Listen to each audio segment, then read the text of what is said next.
pose. Kingdom Hearts theme is my ringtone. No, I'm never going home alone. Cause I keep a paramedic in my limo. Smoking Ninja Turtle fresh out the sewer. Kush got me looking like French Stewart. Shorty real bad like a brain tumor. I never OD, man, that's just a rumor. Smoking Ninja Turtle fresh out the sewer. Kush got me looking like French Stewart. Shorty real bad like a brain tumor. I never OD, man, that's just a rumor. Buying mammoth tusks out in Shanghai. Illegal hunting trips in Zimbabwe. Illegal. Lions, tigers, bears, me, oh my. Oh me, Cooked them up with the homie guy, Fear I. Turning lions into Salisbury steak. Bear pate with the capers on the plate. Expensive sweater, man, it's made out of sheep. If I don't smoke K2 at night, I can't sleep. Gucci gym shorts, Gucci mustard stain. Sent a Gucci casket after John McCain. Rest in peace. Gucci hot dog, Gucci whole grains. Even when I struggled, I had Gucci hunger pangs. Gucci Nike, Gucci Adidas. I put the fucking Gucci pattern on a cheetah. Gucci HPV, Gucci diabetes. Gucci TED Talk with Gilbert Arenas. NBA. Smoking Ninja Turtle fresh out the sewer. Kush got me looking like French Stewart. Shorty real bad like a brain tumor. I never OD, man, that's just a rumor. Smoking Ninja Turtle fresh out the sewer. Kush got me looking like French Stewart. Shorty real bad like a brain tumor. I never OD, man, that's just a rumor. Smoking Ninja Turtle fresh out the sewer. Kush got me looking like French Stewart. Shorty real bad like a brain tumor. I never OD, man, that's just a rumor.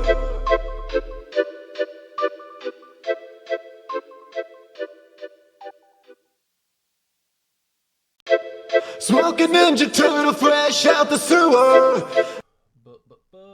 I fucked it up because I don't have it up. Okay, I gotta keep you guys up the whole time. All right. All right, we're back at it again. We're live. Welcome, everybody. Thanks for tuning in. I forgot. I didn't have it muted. They were hearing me, but if you guys talked, they didn't hear you. All right, I got it all set up now. Did I post the link on Twitter? Let's get that. I quote tweeted it, the original link. All right, well, we're in here going. Let me hit this dinghy real quick. Make sure. Did I hit send? No, I didn't. Post. All right. Now we're all caught up. Now we're going good. What up, everybody? Welcome to Lore Club. We're working on lore. Mm-hmm. I've been sick. I've been very sick. No one seemed to care. No one seemed to had any kind of, problem with it, or no one's ever, I've been telling people I was sick. I've been sweating, when I sleep. I've been sweating. Why is that? Because I know you can handle it. I am strong. I am feeling pretty strong. So let's, real quick, I want to thank Andrew and Zeke, guys. Thank you so much for doing Lore Club here with me today. For those of you guys who may not know what we're doing here, we're making 2 more gods. I think it was 3 weeks ago with Joel and Oki. We made the first 2 gods. What we're doing here is we're making 9 gods for an upcoming campaign. Then I'm going to play through a bunch of campaigns and have a bunch of random shit happen during all of those campaigns and kind of chart out a course of history. So that's my goal with it here. Andrew and Zeke, thank you guys for being here. What'd you guys do today? What'd you guys do? Ooh. Well, I went to the grocery store. I played some Deadlock with you. Good game. Did my laundry and dishes. I exercised. And I played some more Deadlock. That's pretty good. I also played the finals with CJ and Jake and got 3 wins in a tournament. Wow. Oh my Or 3 God. tournament Wow. wins. So Man, busy. you're making my day look like shit. Really? It's Labor Day, and I had to get a lot done. Yeah, you did. I'm sitting here like Mad Men style, like Don Drapus. I had a simple, quiet morning with my wife, and we walked. We went for a short little walk, and I took some photos, and we each got a beverage at the gas station. She got an Olipop Ridge Rush, which I think is supposed to be like their riff on Mountain Dew. and I got what I just found out is a Joe Rogan energy drink. Oh, yeah. So really, he revealed it to embarrassing. us before we started, and Branson's like, we saw the Gorilla Mind, we knew instantly it was the Joe Yeah. Rogan. I love it because Joe Rogan's so dumb. What's the strongest part of a gorilla? His mind. His mind. The crazy I think thing- it's probably like its legs is probably its strongest. I mean, I think it's arms. oh, you're right. They use arms, they're Yeah. all, yeah, they're they're all all arms. like stanced up on their arms. They're all arms. You're right. You Bears should have are an all energy legs. drink called Gorilla Arms. Gorilla No, arms. I would buy that. That would the leftist alternative to Gorilla Mind. All right, so let's jump into it here. We got it set up. I'm going to go over real quick some stuff for the people at home. All right, so last one we did, 818. We have 2 new official members to Lore Club, Zeke and Andrew. Andrew, of course, is an original member of the now defunct Lore Club, the It's not abandoned defunct. Lore I Club. think of it as like a backup. It's like a backup. It's a backup, the original we have Lore a bunch Club. of stuff. Bunch of stuff you can pull from when you actually do your campaigns.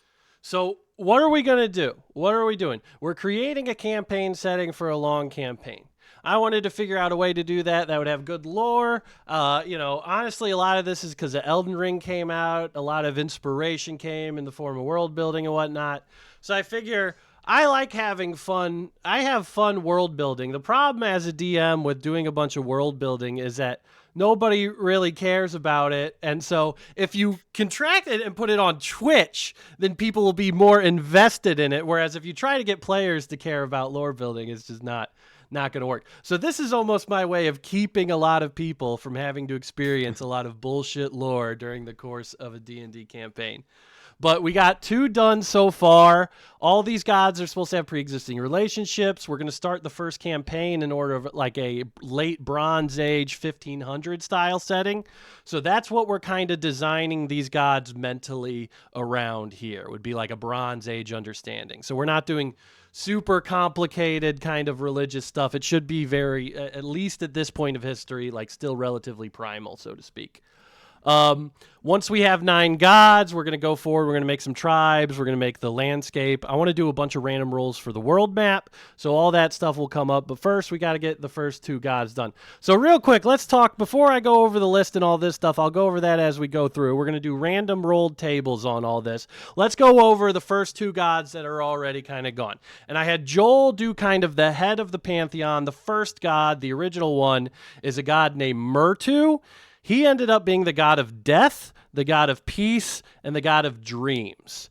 So he was the first one to arrive in the world. He arrived in the world from a completely different universe and saw that there was life already here and sort of ordered it and seeded it here. His big thing is when he got here that people weren't dying correctly.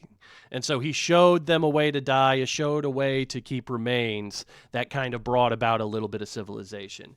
Then Oki's guy had technically existed before Murtu showed up. His name was Zoth. He's a sentient comet who has taken control of an ocean. So Zoth is a chaotic neutral water god of life and beasts. He's a sentient ocean. He kind of lives at the bottom of this huge wine red ocean. Sort of really only cares about life. Doesn't even consider death. He just wants more life, more abundance, more everything. So it can be kind of cruel, can be kind of primitive, but it's kind of just going that route there. You guys got any questions you want me to clarify on that further, or do you guys just want to go ahead and get into it? We're going to be doing Andrew first. Good. Just a quick question about like I know that you described that we're going to be that the world of the game is going to be kind of like Bronze Age.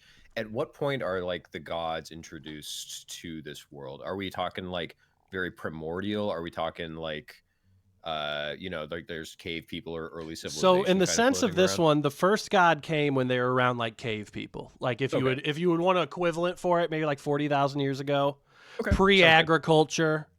But things have kind of gone around there. It's probably been around, it's not stated how much time has passed since he arrived and what the kind of Bronze Age setting will be. But we're looking at around, the mentality of it like 40,000 years ago, maybe. So we don't have like, are there like cities developed yet at all? Or We have not settlements? established any of that. So the rule of the lore part of Lore Club, right, is that We work in broad strokes. We can do contradictions. We can do all kinds of that. So if you say something that's a direct contradiction, it's the job of whoever is going to join me later on when we're actually writing it out to make it make sense. I think a lot of stuff in lore, like from contradictions, is cool, like the dragon breaks and like Elder Scrolls. It's like, well, multiple things happened at the same time that are contradicting, and it did so because of a time god. Most of the stuff is gods just saying stuff and choosing how the world functions, and then it's our job to kind of make it make sense. So you can say anything. You can say a snowflake landed on somebody's nose and a tree grew out of it, and it's true. It happened. Whatever you say in any of the like official question stuff we write down is canon. So don't worry about how it works. Don't worry about the mechanisms of it. The only time that I might ask you about something specific would be something like, well, if you get the god of magic, you have to tell me how magic works. Not exactly, but you have to give me a rough outline. Is it a matrix that permeates all things? Is it something, inspiration you summon, yada, yada, yada. So those like that will have more specific questions. But in terms of like cities, people, we're not considering anything yet. We're considering the gods as they come. So operate with full freedom. There's only 2 other people in the world that are canon right now, and they're 2 other gods. The god of death and the god of life. So you'll probably exist somewhere in between those 2. Perfect. All right. Let's see, real quick, read the chat, see if anybody else has gotten any questions to do it. No, let's go ahead and go for it. All right. So let's go to the top of the God Builder. Andrew, you are going first. So we're going to do this in this order. We're going to roll your origin, Andrew. We're not going to create any lore until we do some rolls, but we're going to take some of the questions that are being asked, and then once we do all the rolls, we're going to go through and kind of go one by one. So don't answer anything for sure until we've done all the rolls, and then we'll go one by one with the questions and kind of go through it. All right, so you also have one override. So if there's one domain, one element, one anything that you really, really, really want, you can do that once and say, screw all that other stuff, screw the random roll, I'm going for that one. Do you got dice with you? I do, yeah. Woot. All right, Andrew, the only thing that is 100% written in about your god right now is that you are friends with Oki's water god of life. You are his best friend. All right, whatever that means to you is up to you to determine, but we're going to go ahead and figure out the rest of them. So you're going to roll your divine origin now. All right, your divine origin is how you came to be a god. All right, the 4 options, and I'll go over them more specifically if you pick it. The wild god, born out of the wild divine magic. Interloper god, you're a god who came from somewhere else. Soul god, you are a god who was created by worship. And enigma god, where even nobody knows how you came to be. So go ahead and, Andrew, roll me a D4. 3. 3. Andrew, you are the first soul god. You are the first god born out of worship. So we are going to go ahead and start that there.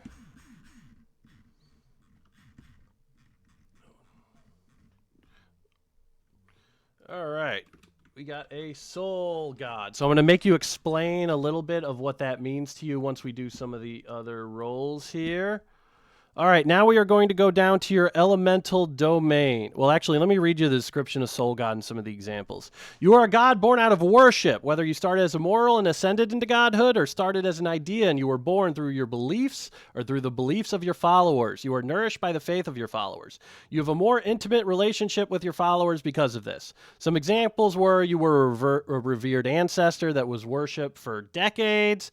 You used to be a moon on this planet. People gazed up at you, and now you're gone. They brought you back through worship, or you have some ancient animistic beliefs about a primitive humanoid people. So whatever you want to do, you can choose any type of thing. The main thing with your god is that you were born out of worship. Somebody created you. A mortal created you through worship. All right, on to the element. So the ones that have been taken so far are water and death. So if you roll water and death. So the ones that are available are air, fire, earth, light, darkness, and arcane. So Andrew, please roll me a D8.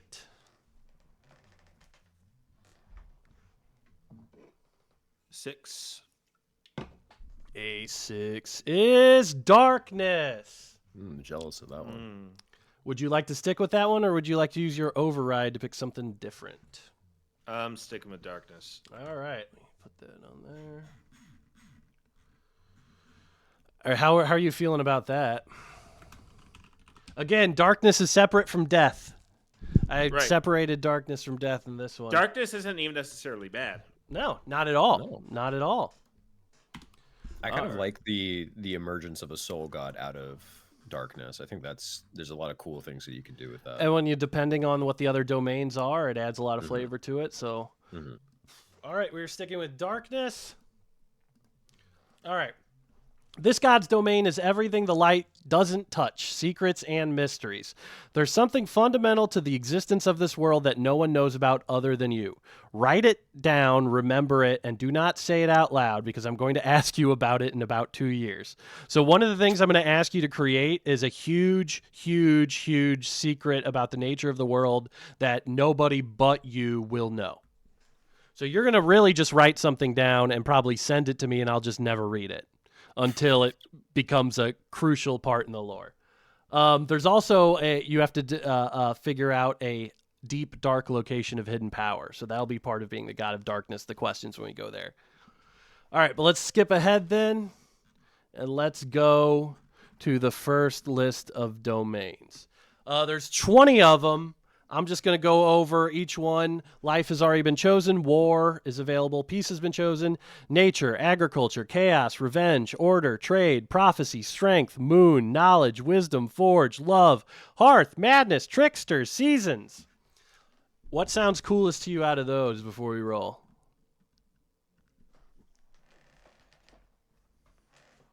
Can you read them again? War, nature, agriculture, chaos, revenge, order, trade, prophecy, strength, moon, knowledge, wisdom, forge, love, hearth, madness, trickster, seasons. You want me to do it again? Trade and madness sound both cool, but let's see what happens. All right, going for it. All right, go ahead and roll me a D20. I got to take my shit. I got sweating already. That's a 7. Ooh.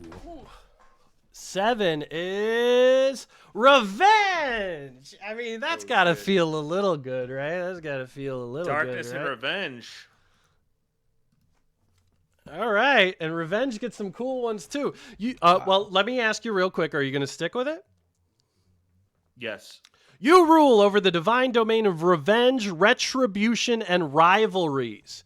You yourself are in eternal warfare with your demigod rival, who cast your thirsty, sentient blade into the mortal world. Who is your demigod rival? Roll 1d20 for this demigod's domain.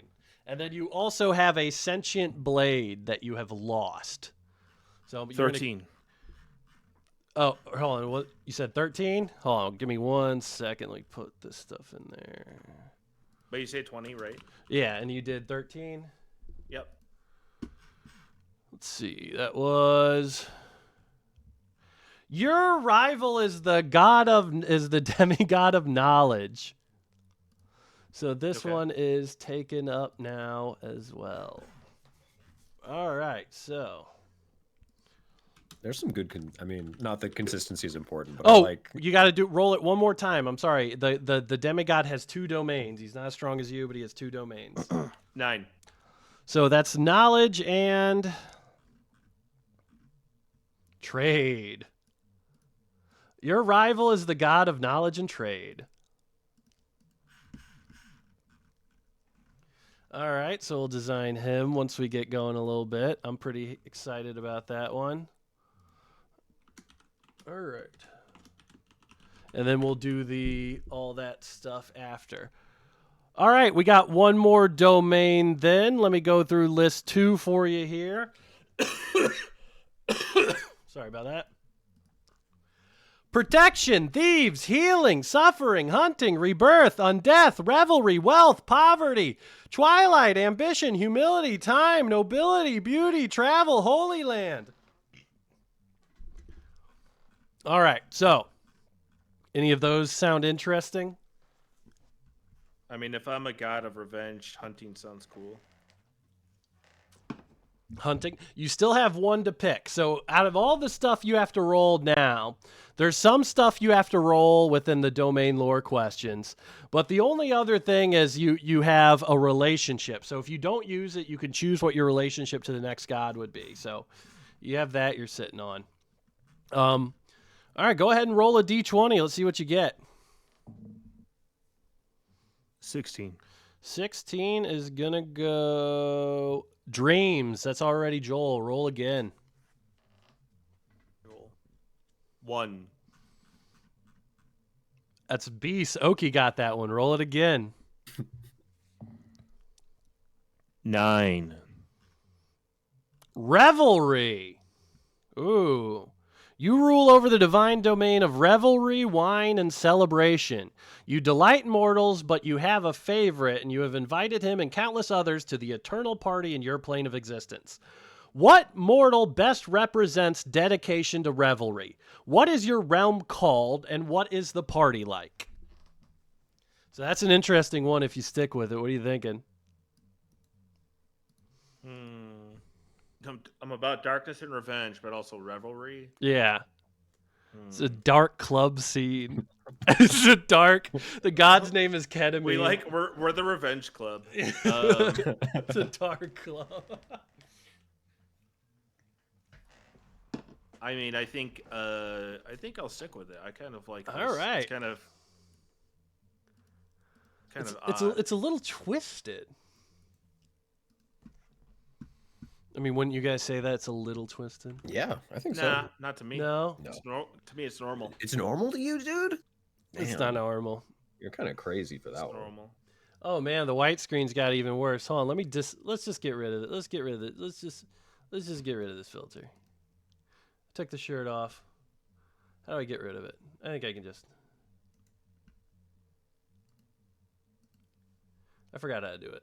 Whatever, it's good enough for now. Okay, where are we at? Let's see.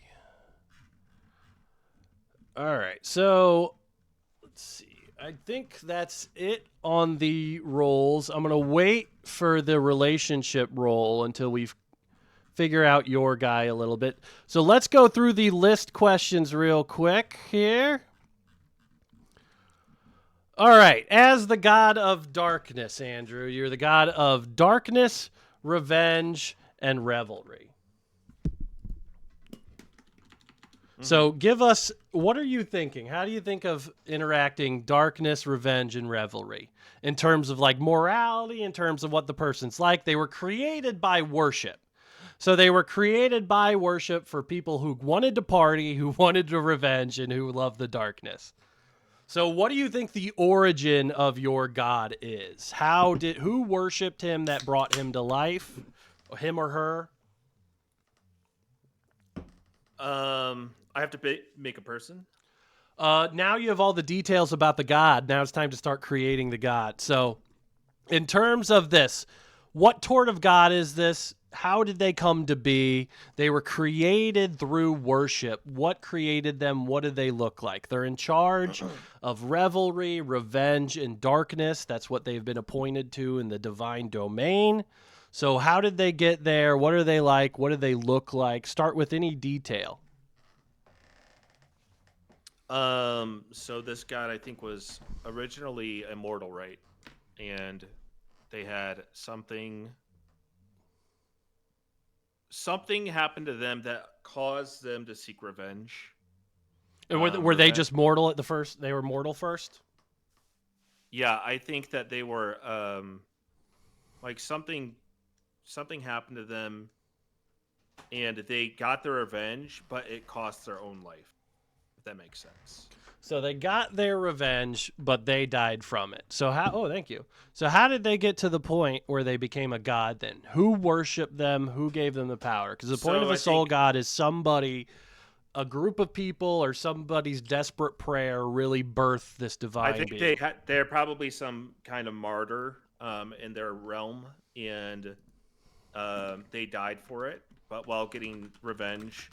And then the people of that realm exalted this person, almost canonized them like a saint. And then they became divine through this worship. So it was like an organized sort of state religion thing, or was it like a disorganized? I think it's probably more of like a strange sort of cult. Okay, Like like maybe fringes. like an agrarian society that had like their lands taken from them at some point or something like that, or like their people were slaughtered, and then this person took revenge and made a sacrifice for it, and then later these people still wanted revenge on their enemies, and this was like their symbol. This person that became a god. How does revelry come into it? Celebrating, getting revenge, I think is pretty simple. Huge. It Revenge could be like a celebrations, Saints Day style thing. follow- Where Revenge is a great way. It's a driving force. Mhm. It's like a will. Is it It's necessarily like a will. morality thing, or is it like we beat you? Is it like a sports team type thing?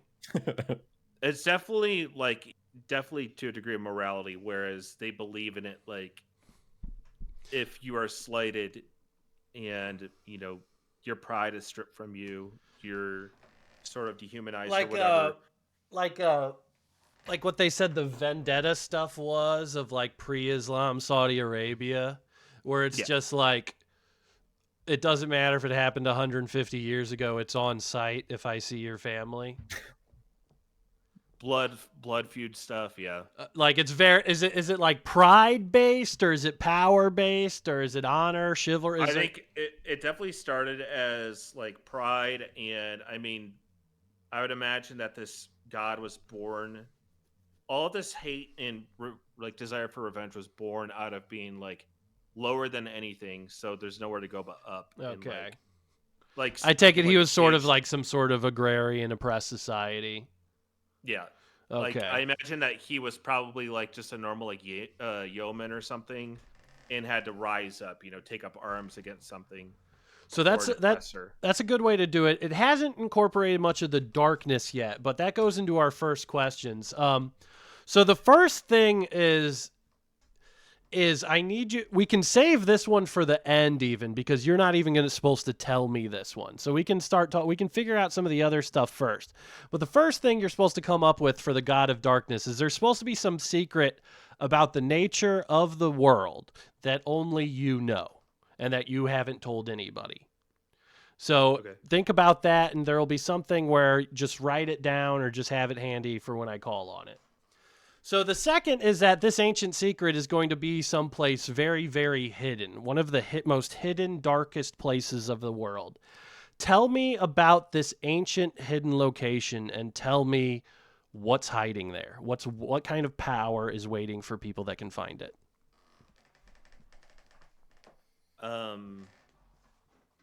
I had this idea of beneath maybe the home of where this initial god lived, in like the crawl space almost, you have to reach it. There's a well and it goes down like 1,000 feet. And if you can get down there and drink the water, then this god will like sort of imbue you. Where's this kind of well at, did you say again? Like behind beneath the home of where this initial martyr, this god lived, which that's not the secret, but it is like a kept secret amongst the followers of where it's located, this well. What kind of stuff happens if you drink it? Well, I think you could commune with the god in his plane, in their plane. So it's kind of like, not to make a lighthearted thrust in it, but it's like a holy wine or something. So like the Yeah. revelry, if you take it, it's your like Yeah. elevating communion with the god. Because you get basically the god of revelry also gets to decide what Mount Olympus is like. Okay. Yeah. What kind of liquid is it? Like, give me a color, a taste. It's a dark blue, like like a dark ocean blue when you see like the ocean above, like from a plane. That Yeah. dark deep blue. Or it's almost gray. Yeah, it's like that. It's It's very cold. I think it probably has a sort of earthy scent. You know, you can tell it's really from deep in the earth, but it's pure. Does this have a name? Does this liquid have a name, or does the well have a name, or do they even just not even talk I about it? think I was going to attribute it to the god's name. It's all kind Okay. of synonymous. All right. So let's move on to revenge. Okay. Maybe you want to design the demigod rival real quick? Oh, the god of So you have a knowledge. rival. Yeah. You have a rival that he's a demigod of knowledge and trade. Not quite on your level, but almost like a, Hercules to Mars type relationship. Where this would be a guy you would struggle against occasionally, but generally speaking, he's not a god. So you have this rival that's always kind of Is he more just like a deity type? Like just Yeah. Think of him as like just a sort of lesser deity that's always kind of getting in your guy's way. Why would a god of knowledge and trade dislike a god of darkness, revenge, and revelry?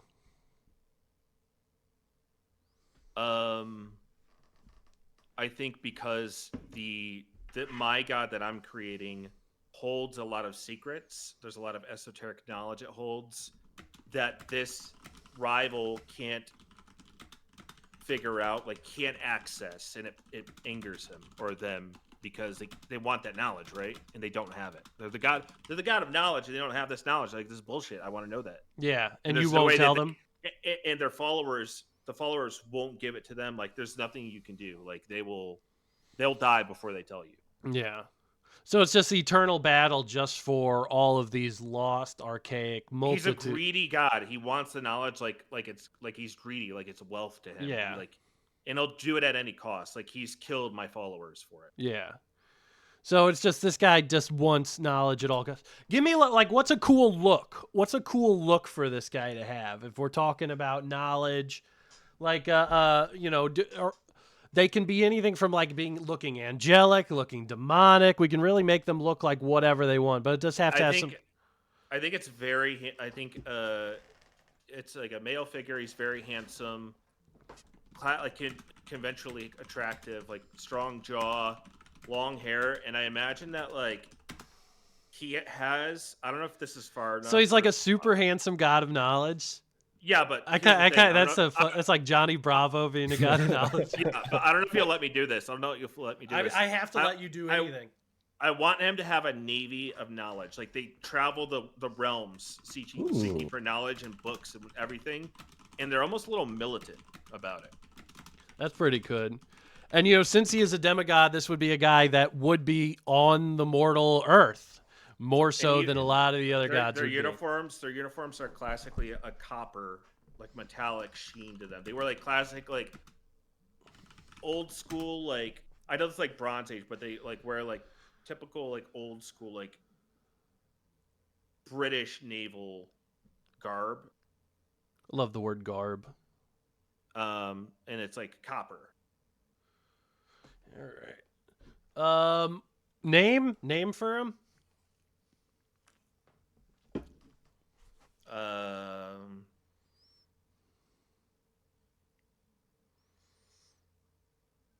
Estreo. Like Estreo. Estreo. He's handsome. He's got long hair. I have a really bronze jacket. I have a feeling he doesn't wear a shirt. I would say he doesn't wear a shirt under the jacket. Like, you see his chest is like open. So he looks like a romance novel like guy. Yeah. Okay. And in the film adaptation, this would be Fabio. For sure. Yeah.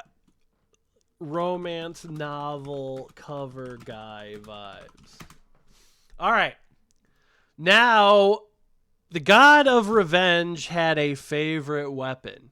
Estreo took this weapon from you in a fight. What weapon is it?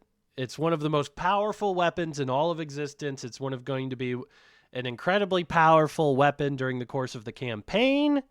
What is the legendary weapon of your guy? Gotta be a bow. Hey, it can be whatever. He can do whatever he wants. It's not a bow. It's not a bow. It would be a.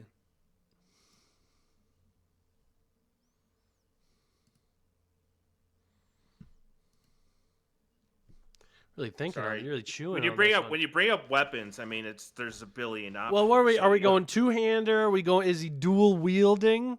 Does he have a thing he throws? Does he have a rock? What have you been enjoying in Elden Ring, Andrew? Like, what's been like your go-to? He's freaking out. I think honestly, it's a black pitchfork All Oh, right. I like that. All right. because he comes from the agrarian society. Yeah, that makes sense. Yeah. And it's yeah. made with a certain metal that's like native to the region. Like Maybe this could obsidian be the pitchfork that he did whatever act of revenge he did with. Mhm. Yeah. Same sort of thing that imbued him with godhood. Who did kind of he elevated kill? The weapon as well. Who did he kill? I think that's I think worthy he of ki- asking now. I think he killed an officer of an army that was wreaking havoc on the region for like Fuck. decades. How do you spell wreaking havoc? Like, is that wreaking? W-R-E-C-K. Yeah, I did it like it was stinky cheese. Oh, there's an A in there, yeah. That was. I'm sorry. I got fucked up by reeking. What'd you say after that? He's been wreaking havoc. Like those armies were wreaking havoc in the agrarian like society for like decades, and until like the the farmers, the peasant people rose up, and this god was the one that he was like their John Brown, basically. Like, got to rise up and kill these motherfuckers. An And, oppressed like, agrarian the guy that people. he killed though was like just some shitty officer, just like some shitty. But like he had the power to kill all these people. I'm getting heavy Irish vibes. I'm getting heavy Irish vibes from this guy. I'm getting a lot. My Irish vibes. It's going We off. haven't got to like the main stuff. I thought of this guy immediately. No, I how like he, it. Like what represents him and his name. Does the Black Pitchfork have a name? Do you just want to be like the Black Pitchfork, or We can call it the Catalyst. the Catalyst? Oh, What would that's smart. happen to a person? Would anything, is it sentient? Does it compel people to do anything? Does the weapon have a willpower of its own? It will help you enact revenge, but only on the behalf of these people, this agrarian people. So when like you're holding it, you might get like intrusive thoughts, like a whisper of a whisper from this god. Mhm. It's like the water, like it gives you a connection to him. Gotcha. Okay, let's move on to Revelry real quick. So part of the stuff with Revelry is you're going to have your own plane of existence. This plane of existence is a place where, because you're the god of Revelry, all gods are welcome in this domain. That's part of the rule of the domain. All the gods are supposed to be welcome in this part of the domain. So the two things I need to know for Revelry is describe your Mount Olympus party paradise plane of existence, and then who is the favored mortal of your god? A mortal that your god has rewarded with an endless party among the divine. So which one do you want to start with? Your favored mortal or the Mount Olympus kind of analog? Let's start with the Mount Olympus because I still have to think a little bit about my mortal. Yeah. Okay, so let's talk about it. God of Darkness, Revelry, Revenge. This is the coolest place possible for a guy like that to party. It's a whole magical realm. It doesn't have any rules. You control the reality of what it looks like, what happens there. Everything is per to your whim. So tell me some details about this place. Its name, what it looks like, etc. So this place is What up, Cade? This place is called the Bathhouse. The Bathhouse. There's always a plentiful harvest feast there because that's like what they base their society around is a good harvest. So whatever you want there, you can have basically food, like meats, fruits, vegetables, tubers, sauces. Just big plates of sauces. I bet that would have yeah. gone over huge to like cavemen if it was just like just a bowl of marinara sauce. That would have been like fucking a big leg from like an antelope type of creatures or like a mule deer type of creatures.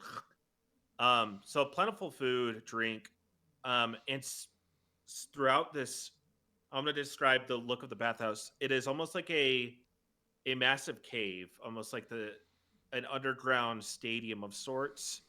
And the floors and the walls of the ceiling are tiled, like up to the top, and covering the ceiling are tiles of different shades of aquamarine, turquoise, blues, seafoam greens, just these different sweeping colors of greens and blues all over.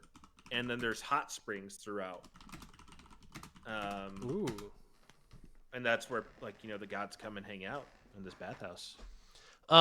What's like they got in Mount Olympus? They drink what's it called? Yeah, it's purple and the stuff. Fuck, what's that called? Nectar? Ambrosia. Ambrosia. They eat ambrosia and they drink the nectar. What's the ambrosia? What's the nectar? I feel like that the nectar has to be made from some kind of berry.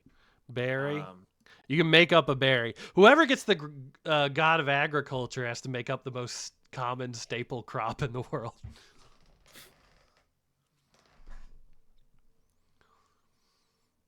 Sandberries, I think, would be cool. And they only grow... You forage them you got to dig up the sand along the rivers and the beaches of the area. All right, so it's like a beautiful bathhouse, got all the springs. What's like how is the tone of the party? Are we doing like a regular bar that closes at 1, or is this some sort of warehouse where people are sweating and wearing leather? You could go in and out. I think it's a little bit smoky in there. I mean, it's misty because of the bathhouse. There's a great smell of like herbs and scents in the air, spices. Mm-hmm. They're pungent, but they're not unpleasant. But they kind of, when you go there and if you're like a mortal that goes there, it'll assault your senses. You'll be like, God damn, heady, yeah. It's got like a thick under log scent, like if you were to leave a bunch of fruits under a log for like a month and lift it up. If Estrio came in, oh, he'd hate it. Estrio would hate it. No, he would hate it. How would your guy treat it? I mean, it's supposed to be a place. Are you supposed to fight there? Would he break his own rule? Would he attack him there? Would he let him go? It is a place of armistice, but he knows he's not welcome there. But yeah, you can be quite passive aggressive when you can't be. I mean, I kind of just ignore him. Like, I think my god just kind of. Oh yeah, because also you would be like. I don't have to tell him shit. Well, like, I'm a god. I'm not gonna. I'm not gonna get mad at a demigod. This guy's not even a full god. He's a small fry. He can come here, but I don't fuck with him. Basically. Who's your favorite mortal? Or do you want to figure out your name and what you look like, or do you want to do the favorite? I already know what I look like in my name. Okay, let's do that real quick. So, there is a forum that I appear to in the realm to my followers. So, okay, there's a form that I have 2 forms. So I look different in my plane. 2 forms.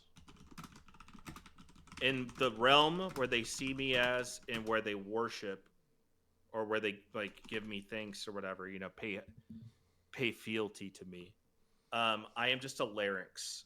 It's the bone of my guy's. It's my guy's larynx. It's not a bone, but it's his larynx. As a, and that's like a floating larynx. Yeah, it's just his voice box, and it has a disembodied voice that can.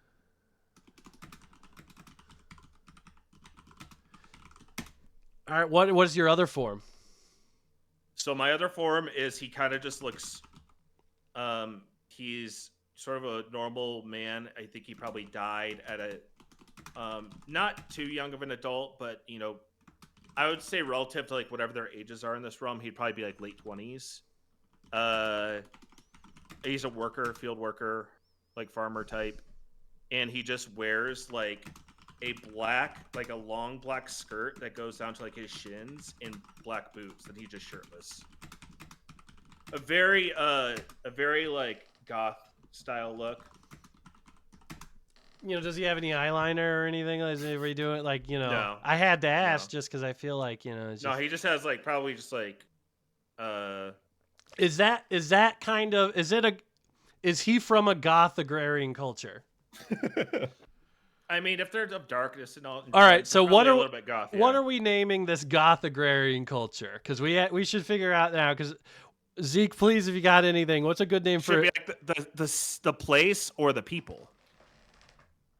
the people? Probably the people have probably been kicked around. If you look at early history, nobody really was able to successfully stay in the same place for too long.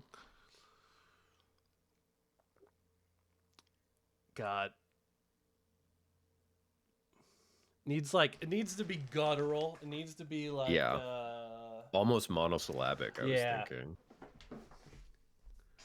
Let's see. Anybody got anything in the chat? What do we got? He is Rickson. Nothing I'm yet. thinking.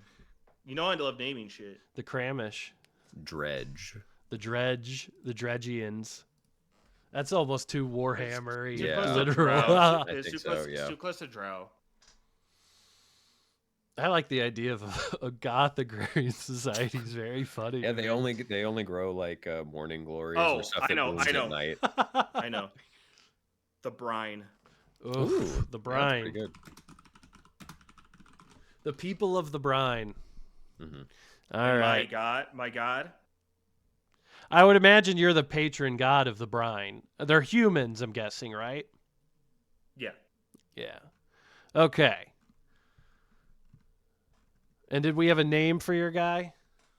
Coldwell. Coldwell? All one word. Coldwell. All It's a right. throwback to my Call of Cthulhu physician, but Oh, yeah. Coldwell. All right. Did you figure out what you want your ancient secret about the world, a fundamental truth about the world to be? Not supposed to say it out loud again. okay, yeah, I know.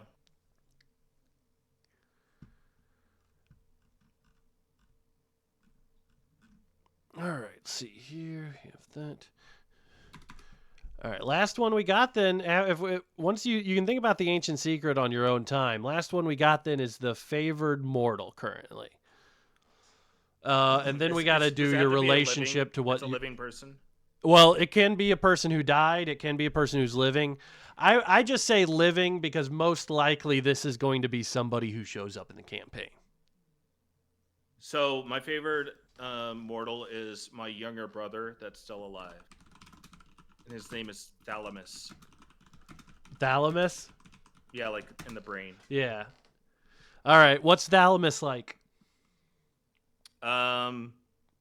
He's the leader now of the people, of the town, the area, whatever you want to call it, of the tribe of sorts. Yeah.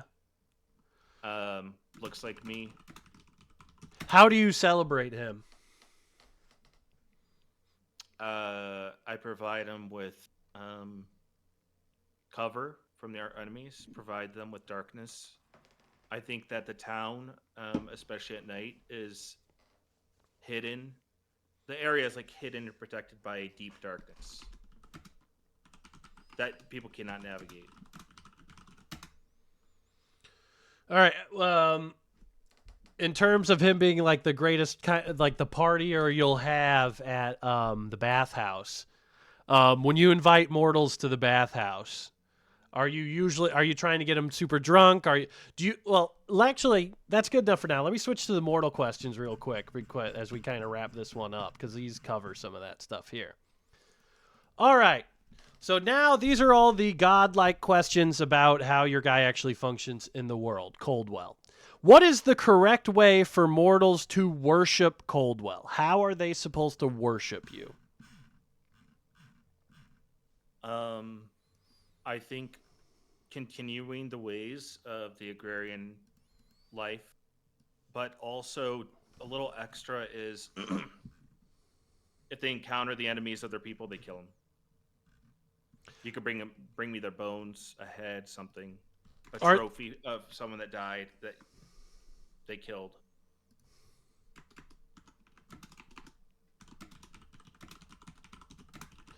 Can any non-brine worship you? Do you listen to the prayers of any non-brine?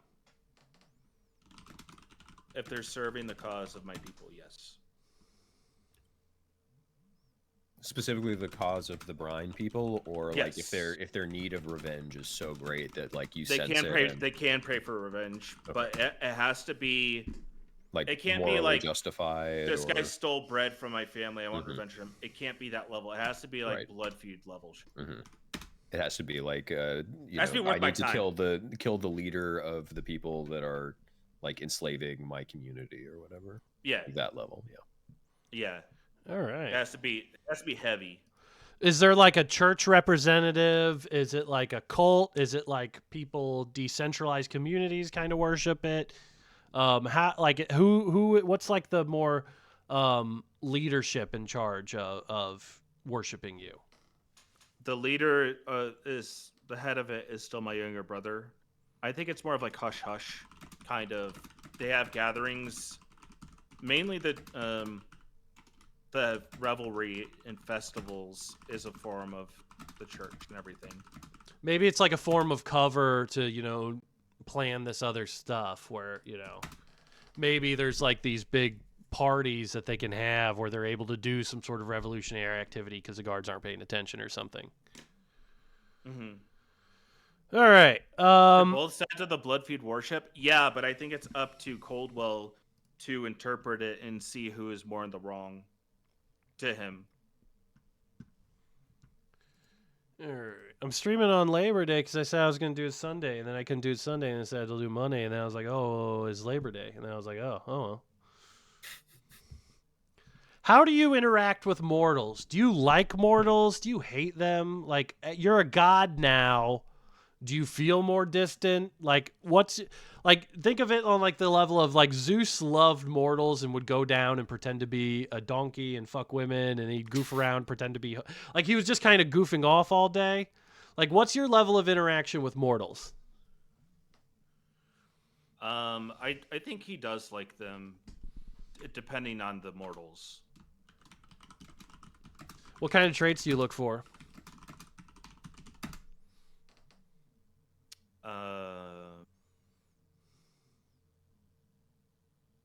Oppression, pettiness, grudges.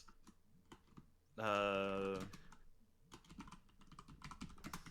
big thing is people are just seeking revenge. Yeah. All right, kind of already covered this one. When you're in the mortal realm, gods don't go to the mortal realm often. What are you doing? Are you fighting? Are you talking to people? How do you spend time in the mortal realm when you're there? I think that to travel the mortal realm, because there's always the larynx that's there that Coldwell like listens through. But traveling the realm, I think Coldwell moves about the world as a large black millipede, Ooh. like a foot long, and people don't really know he's there. He might listen in on someone's secrets or spy on people, I think it's interesting that you're so focused on like the revenge and the observation and kind of the secretiveness, and the revelry is kind of secondary to that. I like the kind of representation. The revelry will come if you have success at the revenge. Yeah. Yeah, But he's it's not all going around the world looking for the revelry. No, that's not his focus. Yeah. I mean, if gods want to come and party with them in his realm, like that's and he can fine. party though, right? He can party. Oh yeah. Like he can party though, like good. Mm-hmm. Could he party better than me? He brought his brother to the realm once. How'd he And do? He gave him several wives from that realm, but they only live there. He's got a bunch of wives. He's got a bunch of lives in the godly realm. Let me write that down because that's a good thing. Has a ton, let's say 12 to 14. Thalamus has a wives lot of wives. He's got like a harem in his In brother's the- bathhouse realm. in the bathhouse realm. Maybe he hates going there. Just getting No, I don't think he frying does. pans thrown at him the second he walks in. I think Thalamus probably goes there on like his name day or something. Yeah, when he gets when he's his day off from being the leader of a tribe. All right. last couple questions here. Does your god have or experience fear or hope? Yes, because he knows both can be used as tools to enact revenge or accomplish the goals of his people or his followers. Do you still relatively feel the same emotions you felt as a human? Yes.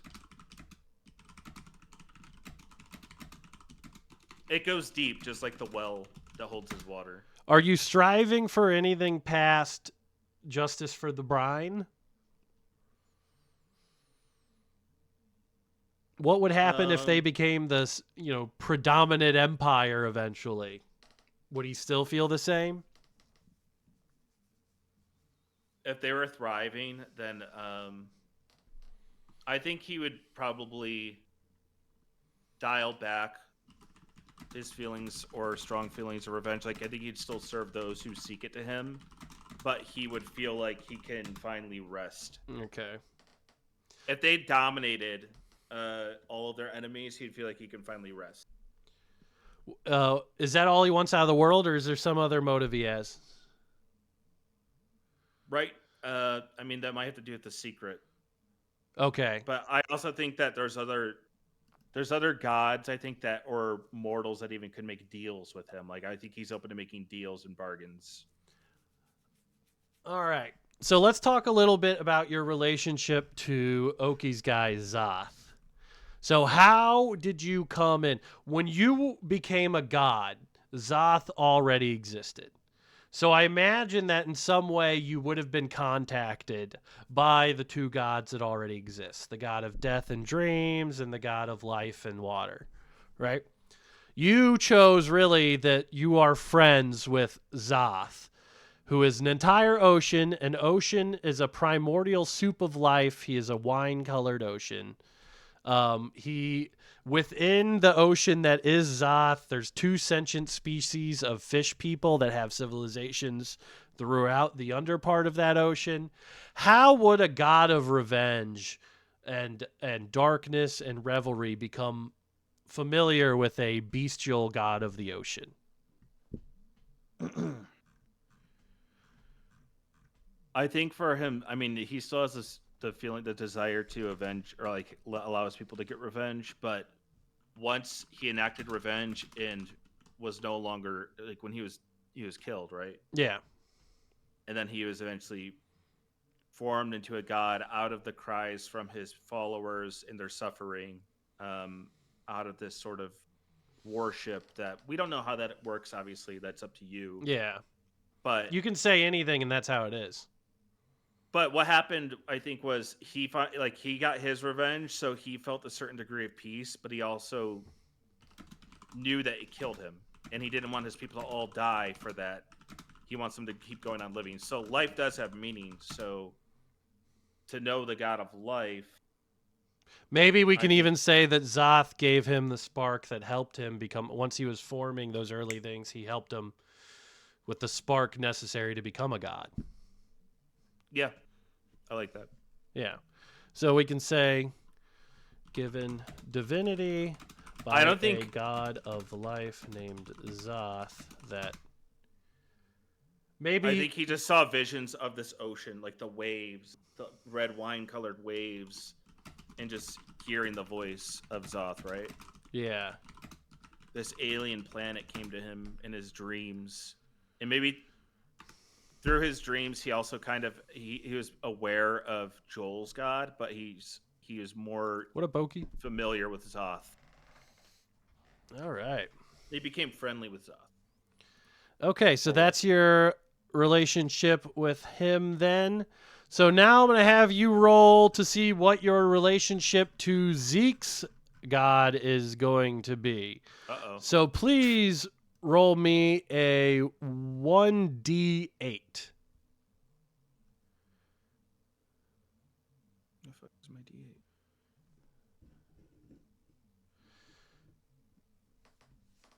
Six. So Zeke's character will be your enemy.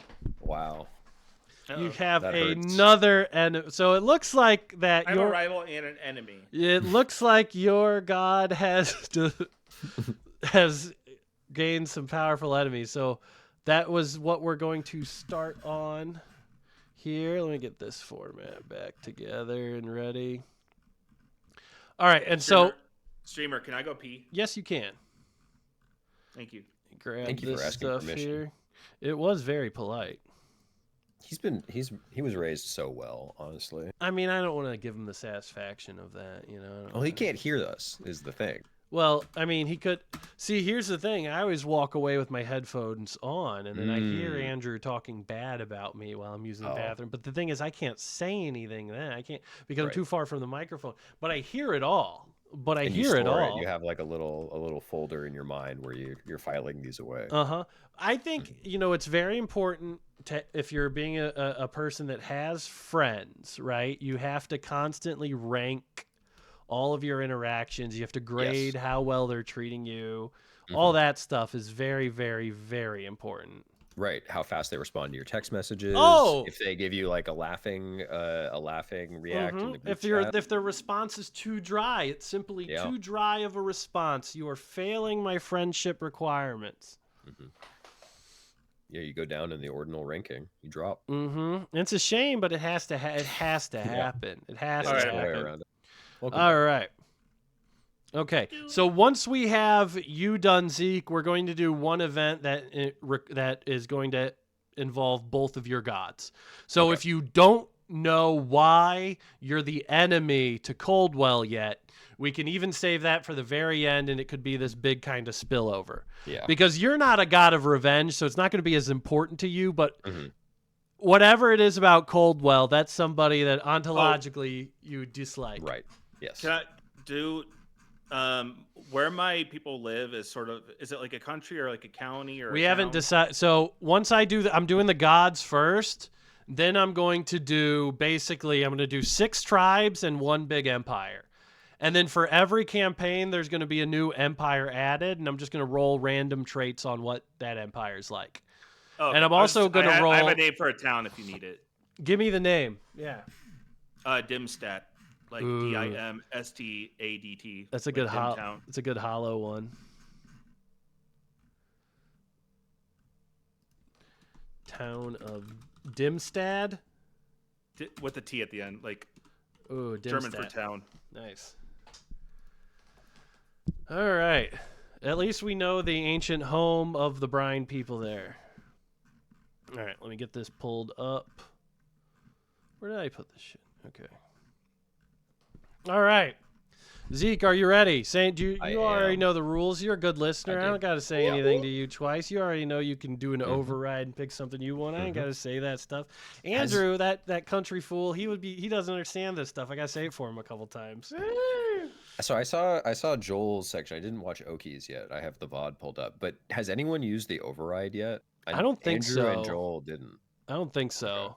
Honestly, for me, I just Joel did the override for I think the relationship he would have with Oki. Okay. Yeah. I didn't quite get to that part. Okay, that makes sense. One of my favorite things about like D&D or anything like that is letting the rolls just go. Yeah. So that's just me. I just know that I had to have at least one override because I figured there'd be somebody just sitting there like Okay, so they both did. Okay, what did you do? I don't even remember what you. You guys kind of both did them last. You guys didn't do it for any of the important stuff, really. All right, Zeke, are you ready? All right. Yeah, I have my 1d4 already here for the divine origin. So, you are the enemy. The only thing that is predetermined, the only thing that you're not allowed to say is that you're not an enemy of Coldwell. Yeah. Everything I don't want else. Zeke to be my enemy, dude. Now, what I'm doing now, You could there's have overridden it if you would. I know. there's It's been not- it's enough cool. That's gods cool. now that basically out of the 4, I think everybody's been picked except for Wild God. So we're doing it this way.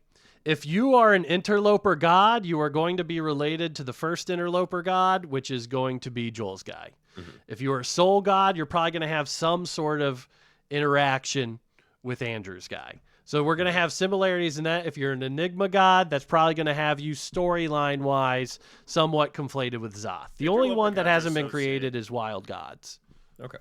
I wanted the soul god though. I wanted to be born from like the people. I love the Wild God stuff, man. I don't know why. I just like the idea of naturally created gods coming up like eggs. I love that shit. It's Like cool. they're I just like my guy like being like it's almost like forming a tulpa. Like they're just like, we're gonna make this guy. Oh yeah, I forgot you chose life. Yeah, that was a good override though.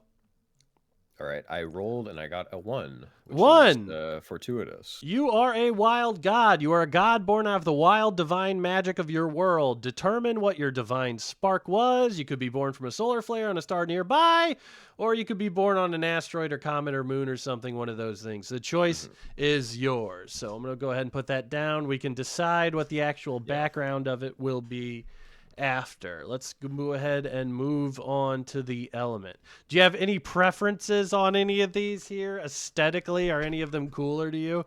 I feel like the hardest one to try to make cool is air. Air is tough. You gotta go with lightning to make it a little bit Yeah. better, but it's like Yeah. I mean, air is I like can the make it closest one cool. of these that's like an absence of something almost. It's Yeah. like experientially. So that's kind of tough.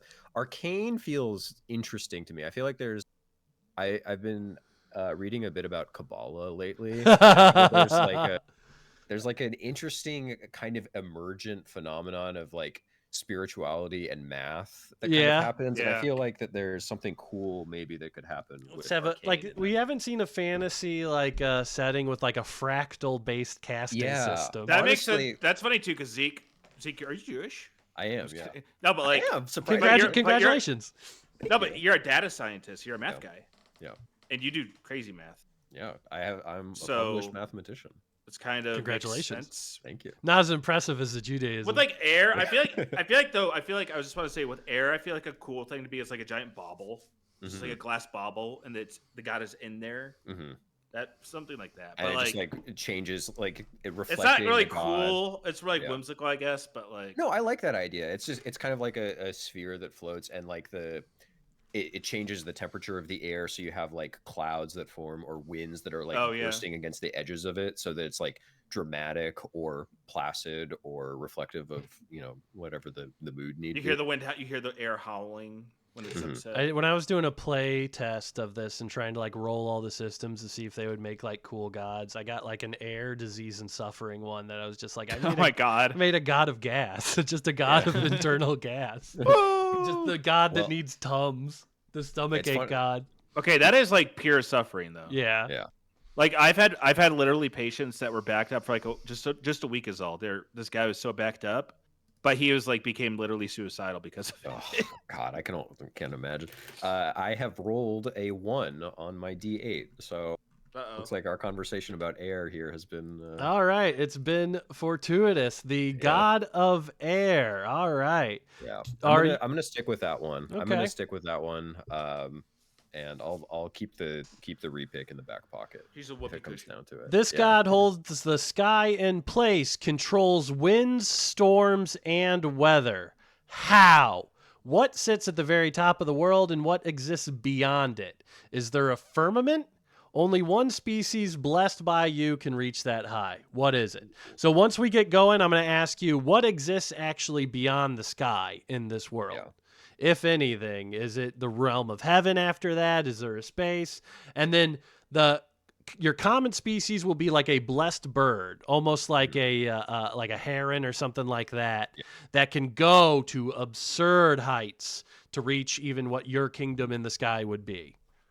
So can't we paste that? We'll move on to the next one.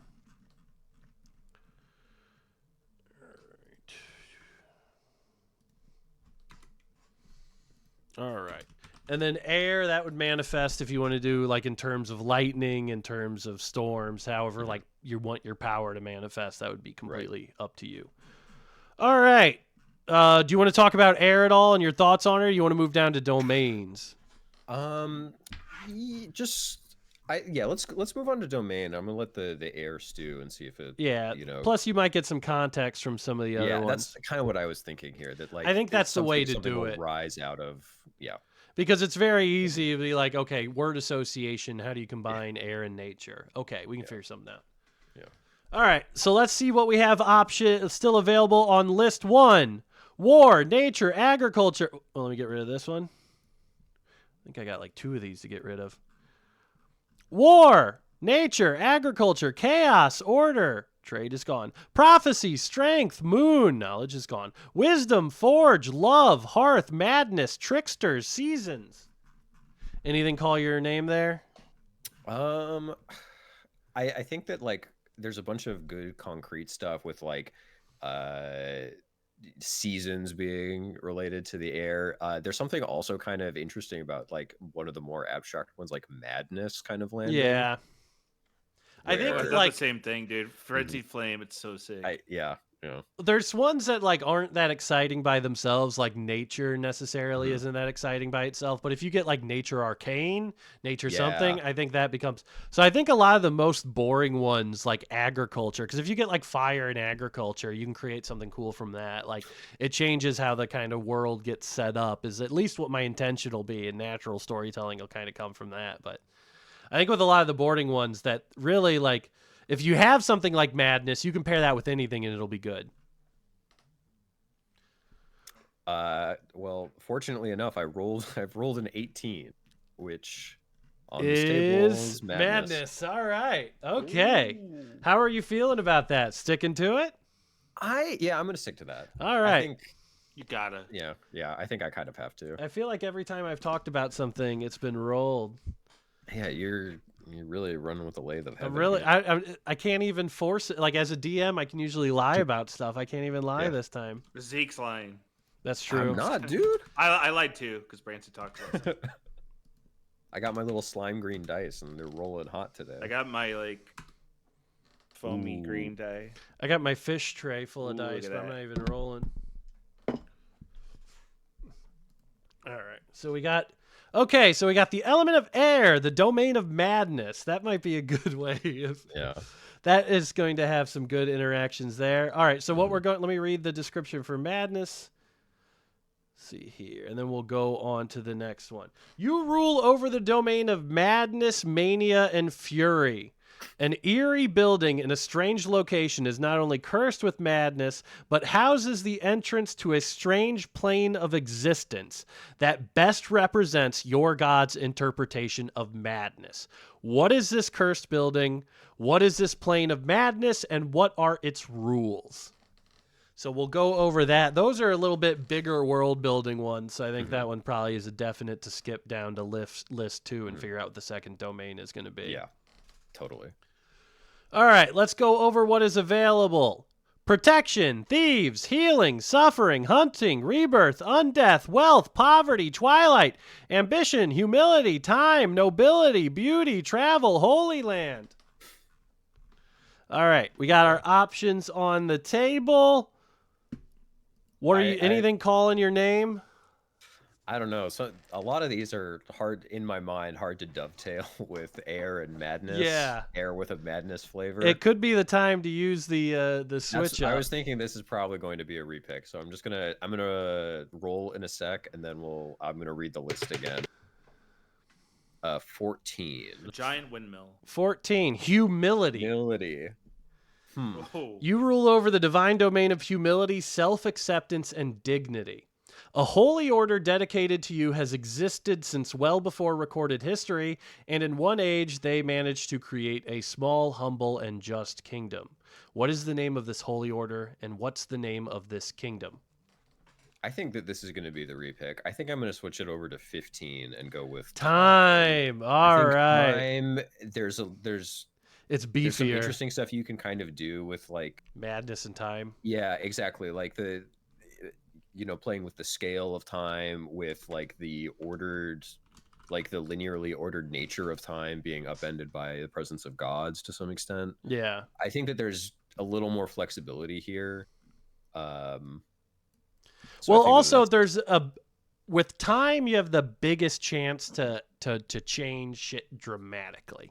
yeah. There's always time in a lot of lore stuff because you run out of shit you can do linearly, you know? So Also- I think if you're going So- for the god of time, oh, go ahead, Andrew.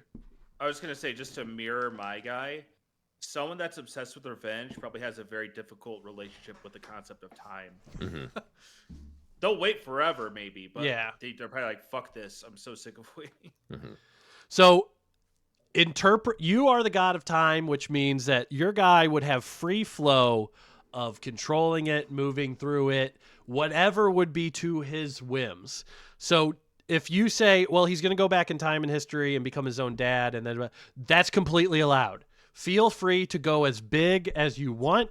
It's our job to make it make sense. If you are the god that's in control of the flow of time, you don't have to worry about, well, that's not how it works. You decide how it works. Right. So go as big as you want to go is my statement on that one. All right. We have the god of air, madness, and time. He is a wild god created from the divinity of the world. Do you want to kind of get started fleshing him out and answering some questions? Yeah, I think so. I think this is a good point to kind of put some boundaries on this thing, as it were. Let's start at the origin. Let's start at the wild god. You were created from the natural divinity of the world, meaning you weren't created by any of these other gods. You weren't created by anybody. You created yourself, either by manifesting somehow. But if you look at like I'm reading the Rig Veda, and they'll have like stuff about like the origin, and they'll have like a big egg falling into the water and shit like that. So origin story for a wild god is whatever you say it is. It'd almost be like the most primitive sounding stories, births from the sun, shit like that. How did your guy come to be? I kind of like a little bit of a cosmic flavor to it. And what I was thinking originally was something meteorite adjacent, something coming down from the sky. Maybe it was in my head envisioning like a completely clouded day, the sun completely occluded, and suddenly there's this, a meteorite comes through, explodes, and like just splits the clouds wide open. There's this seam that forms in the sky, and that's kind of my arrival and presence in this domain. That the not really cataclysmic, just a phenomenon that anyone on Earth or anyone on this domain would see as like an exception, like nothing like this has ever happened Tunguska before. event, kind of. Yeah, exactly, that kind of thing. Like a shooting, basically it seemed as innocuous as a shooting star coming down. There's no big impact, no thing, but it split the sky. So so in a lot of ways, like, well, then what happened? The meteor lands. Does he emerge as a divine form? I would say how the sky splits open, and then there's I'm gonna adopt Andrew's kind of glass orb ideal, where this kind of seam opens in the sky. Maybe I've been reading. I got a book. There's this Japanese photographer, Nobuyoshi Araki, and in the 80s he photographed a lot of the sex clubs in Tokyo, and so there's a lot of photographs of him taking photos of prostitutes with their legs wide open, so very vaginal shaped thing. And then there's this big glass orb that's just kind of present in the middle of it, and it's kind of like enclosing clouds. It kind of maybe absorbs the clouds around it, like around the seam. So there's this floating orb that now contains cloud and wind. You can see like the clouds kind of reshaping or changing shape in the orb. Is his form the orb? Is he represented as the orb, or does he have a more mortal seeming form? I would say I guess are we talking like an avatar, like something that could theoretically walk among the I mean, Kind of like my millipede. I'm right? talking about Yeah. like the form that you would naturally take, not even necessarily Yeah. for viewing I would mortals. say that the orb is the natural form. I like the kind of linearity there. So it can scale up or down. It could, it's fun to imagine that, like, if this deity were to like come to you in your study, for instance, there would just be like, something the size of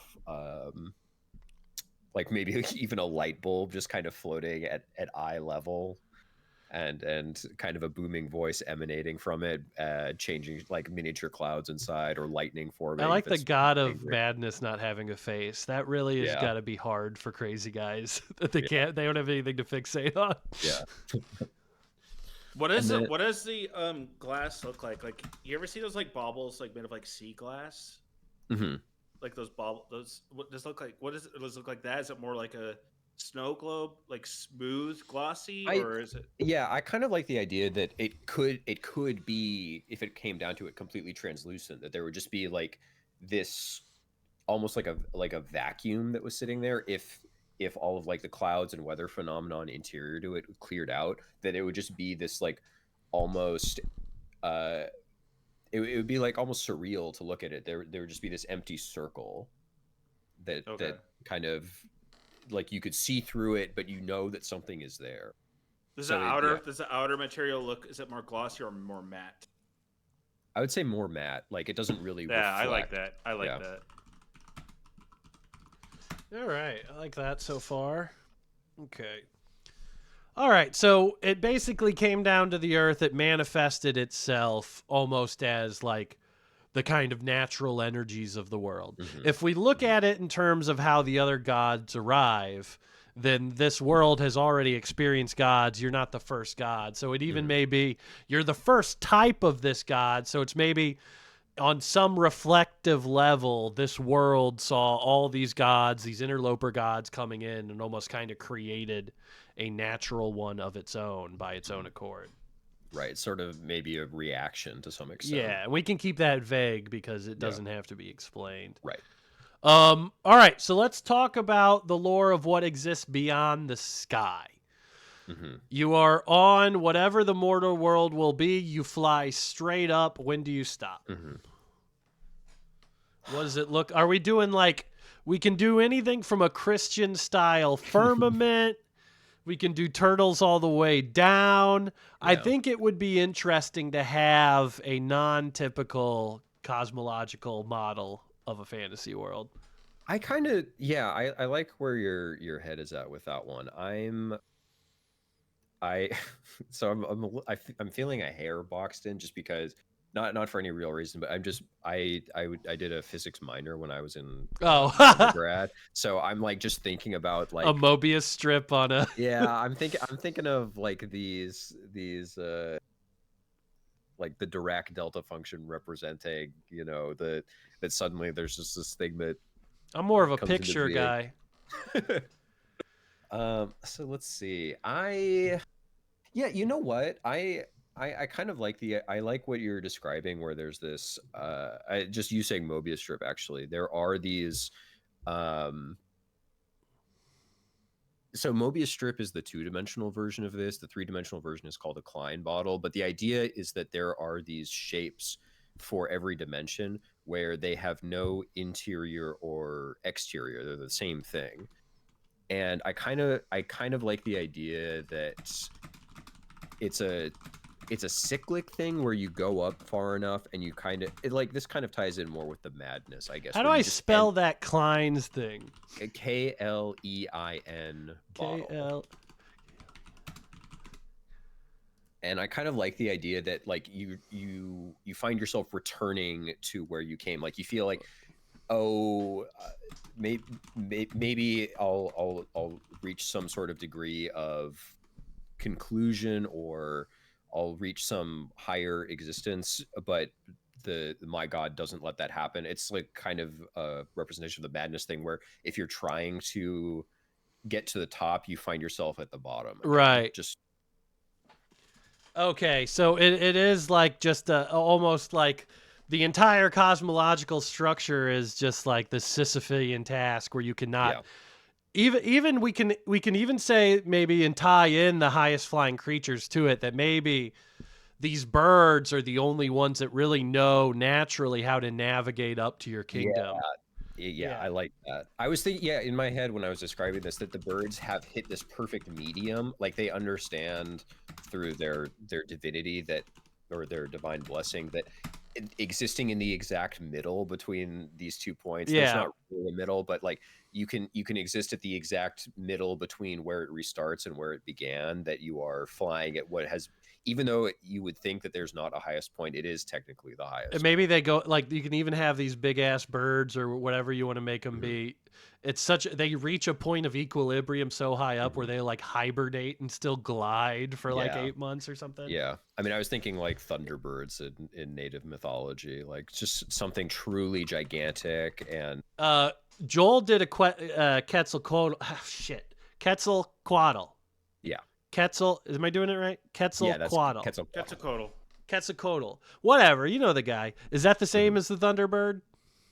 Because Quetzalcoatl is more of like a snake bird, right? Yeah, I think a Quetzalcoatl is more like a like a dragony style thing, a worm, like the WYRM worm. Yeah. But I kind of like maybe there's an idea that there's like kind of a shape-shifting element so that they take different forms to who they appear to, or like maybe as they have become elevated to some divine setting, they become more bird-like. How big do you think they are? I would say very big. I would say that like griffin size in mythology. Like, would you ride them? You could easily ride one. Yeah, I would say that the wingspan would be truly impressive. It would probably be like a 40-foot wingspan or something. What's their temperament? How do they feel about mortals? Are they something that, would this be a big task to try to ride one? It would be to tame one. Are they tameable?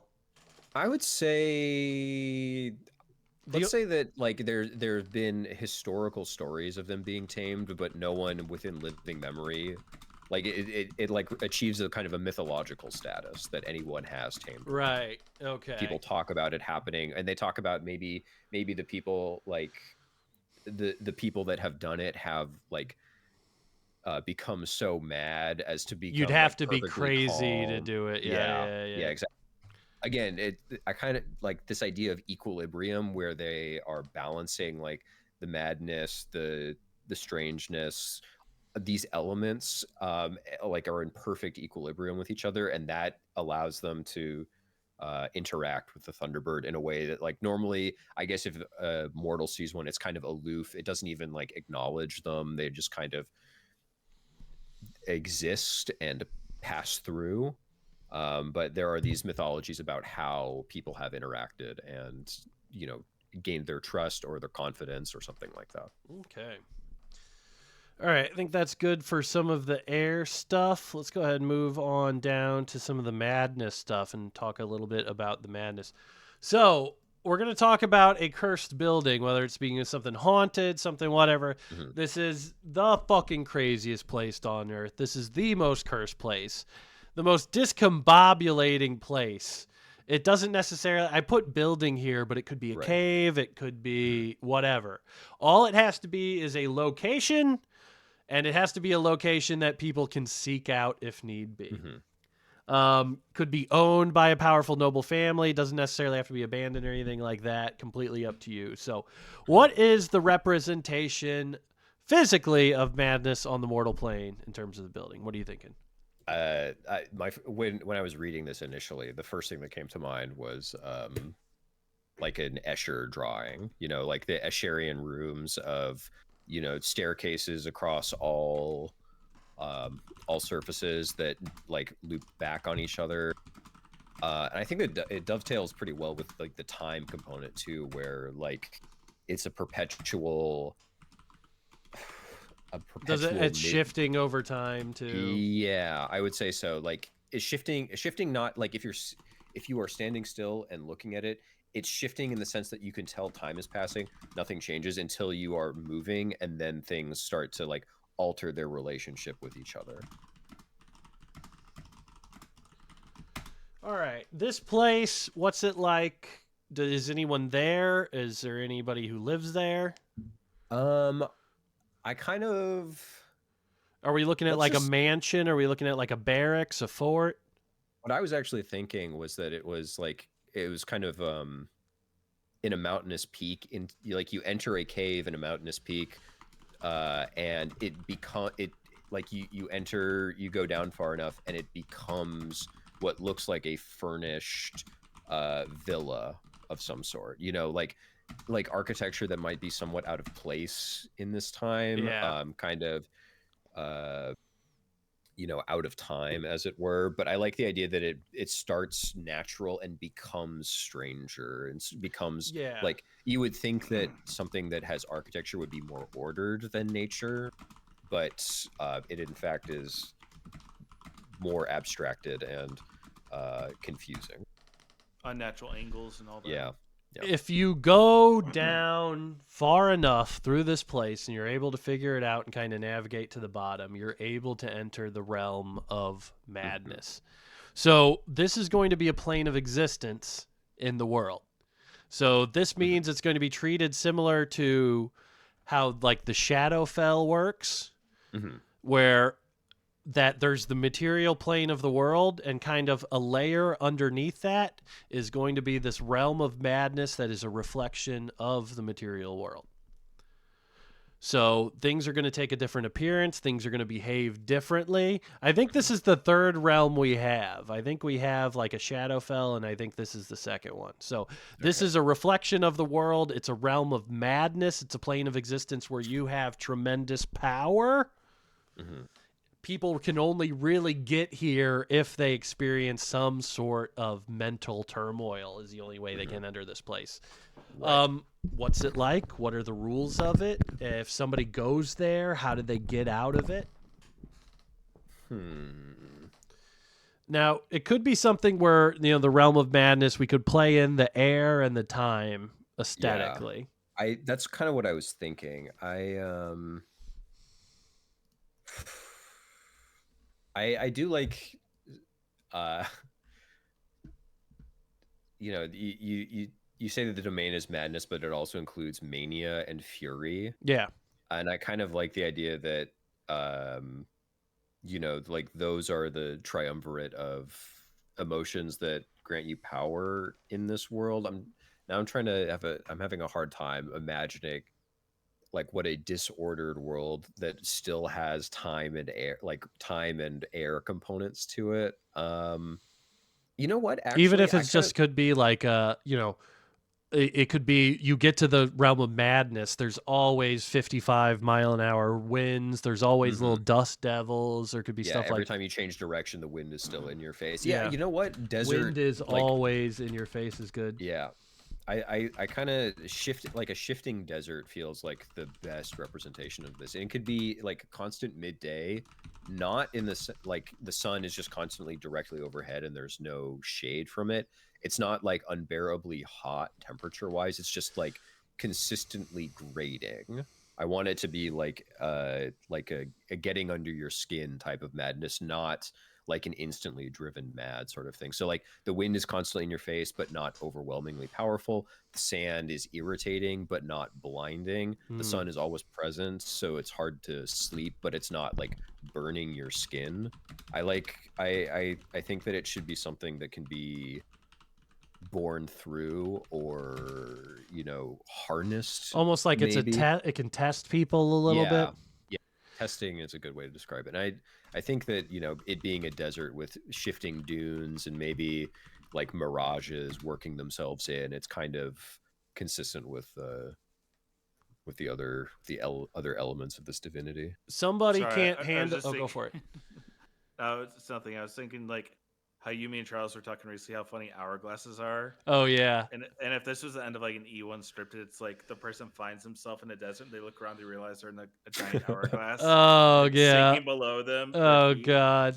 You know what? There could be like a cool transitional thing. Like maybe that's the way out of it to some extent. Like Something with an hour. Like a funnel. Yeah, like that's if you finally like give into madness, mania, fury to some extent, or you find a way to harness it. Maybe like the sand is shifting around you, and normally your instinct would be to escape, but you allow yourself to kind of get sucked through, and you find yourself back on the material plane.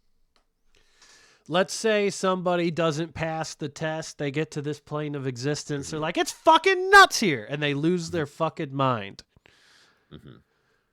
What type of monster would that person be in the plane of existence? Would they be an enemy? Would they be? They would be fundamentally changed to be a non-human Right. creature. I think that they would. I think that based on the nature of it being the madness realm, I think that any of the three emotions tied to the madness, mania, fury, and madness, can be like three different flavors of. I'm blanking on some of like the D&D monster manual style enemies that would be suitable for that, but like. In Baldur's Gate 3, did you guys do the quest with like the laughing monk? No, remember? Is that Act 2? You encounter it in Act 1 when you're doing the Grimforge stuff. Like I you remember fight the a guy. I fire. didn't do the quest. I remember like where it starts, but I didn't do it. I like these ideas. Maybe they're not like revenging spirits truly, but they are like the trapped soul in like they take like a humanoid form, but they are like almost like not quite a madness elemental, but like they're a human spirit, the trapped soul of this person, and like they're passed through the filter of like being purely mad, manic, or furious. Really, only one of those feelings wins out, Yes. and Yeah. one of those feelings ends up consuming them. Yeah. So we would have probably a lot of hyper awareness and freaking out by the mania people, just bashing your head against trees for the fury people. And madness people would go berserk. They'd make weird stuff in the woods. They'd be DMing me. They'd be doing all kinds of stuff. All right. Yeah, so let's see here. Then, all right. I think that's it on the madness stuff. Let's get down to time. Then we can talk about the name and the appearance and all that stuff in there. Perfect. All right. Let me go back and read the time one. You rule over the divine domain of time. You exist in the future and the past as easily as you do in the present. You see something, a magical artifact or a magical creature, existing outside of the slip of time and causing a dark age of catastrophe in one age. What is the magical artifact or creature, and what is the catastrophe of the dark age? So let's do the magical creature or artifact. Yeah. Basically, I've done one roll for a golden age and one roll for a dark age, and they both got the same age, which is going to be the second campaign. Okay. So if you want to roll, when you do that one, I'm going to have you roll a 1d4 to see what age that campaign is going to be in, because the first one isn't going to have any disasters or any buffs or anything, but the rest of them are eligible for disasters. So Okay. let's do the dark age of catastrophe first. Just so we'll know when in time it's going to come. If you want to roll a d4, that'll tell us when there will be a catastrophe. All right, I've rolled a 4. A 4? Okay, so that means the final campaign will be a dark age of catastrophe. That's the late medieval campaign. So that one is going to be a lot grimmer than it would be otherwise. Okay, so now let's talk about what causes this. It's going to be a super powerful magical creature or an artifact. If it's a creature, think of something on lines of like a Tarrasque, like a world ender. Like this is something that should not exist in this world, that the god of time knows it's coming. Even from the very beginning, he knows that probably this is going to take place 2,000 years after the first campaign we do. So it'll be a minute. But what is the magical creature or artifact that causes this catastrophe? I think it'll be an artifact. What I was leaning to, I kind of hate that the Avengers took the cool name for this, but in our experiences, time, we have space in 3 dimensions, time being the 4th dimension, but time only moves linearly one ways. I like the idea of an artifact being kind of a 4-dimensional thing. If you let me pull up a GIF of a tesseract, which is the 4-dimensional cube. Dude, I used to rent one of those.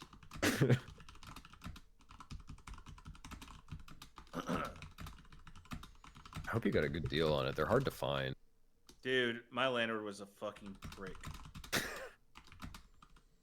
And I bet it wasn't. He didn't mention it in the lease or anything, right? He just like was acting out for no reason. Branson, I dropped it in the Twitch chat. There was still working hot water. Oh, dude, evil. The Twitch chat. So, Twitch chat, yeah. Okay. Or I can also drop it in Discord. Oh wait, no, I see it. I clicked the wrong thing. Oh, okay. So the idea is I like for no energy drink. Yeah. Oop.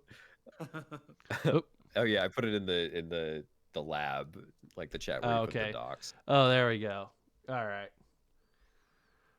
So I like the idea of like a rigidly structured mathematical object, and tesseracts are a good example. It was like the first thing that came to mind of like something that is it inherits kind of the qualities of madness as well, where it's shifting constantly, like as it's slicing through the three-dimensional like this planar domain. It's constantly taking a different shape. It's constantly moving, and like even if like the mortal beings or demigods are interacting with it, it's still like unpredictable and bizarre. So the gods don't understand it really.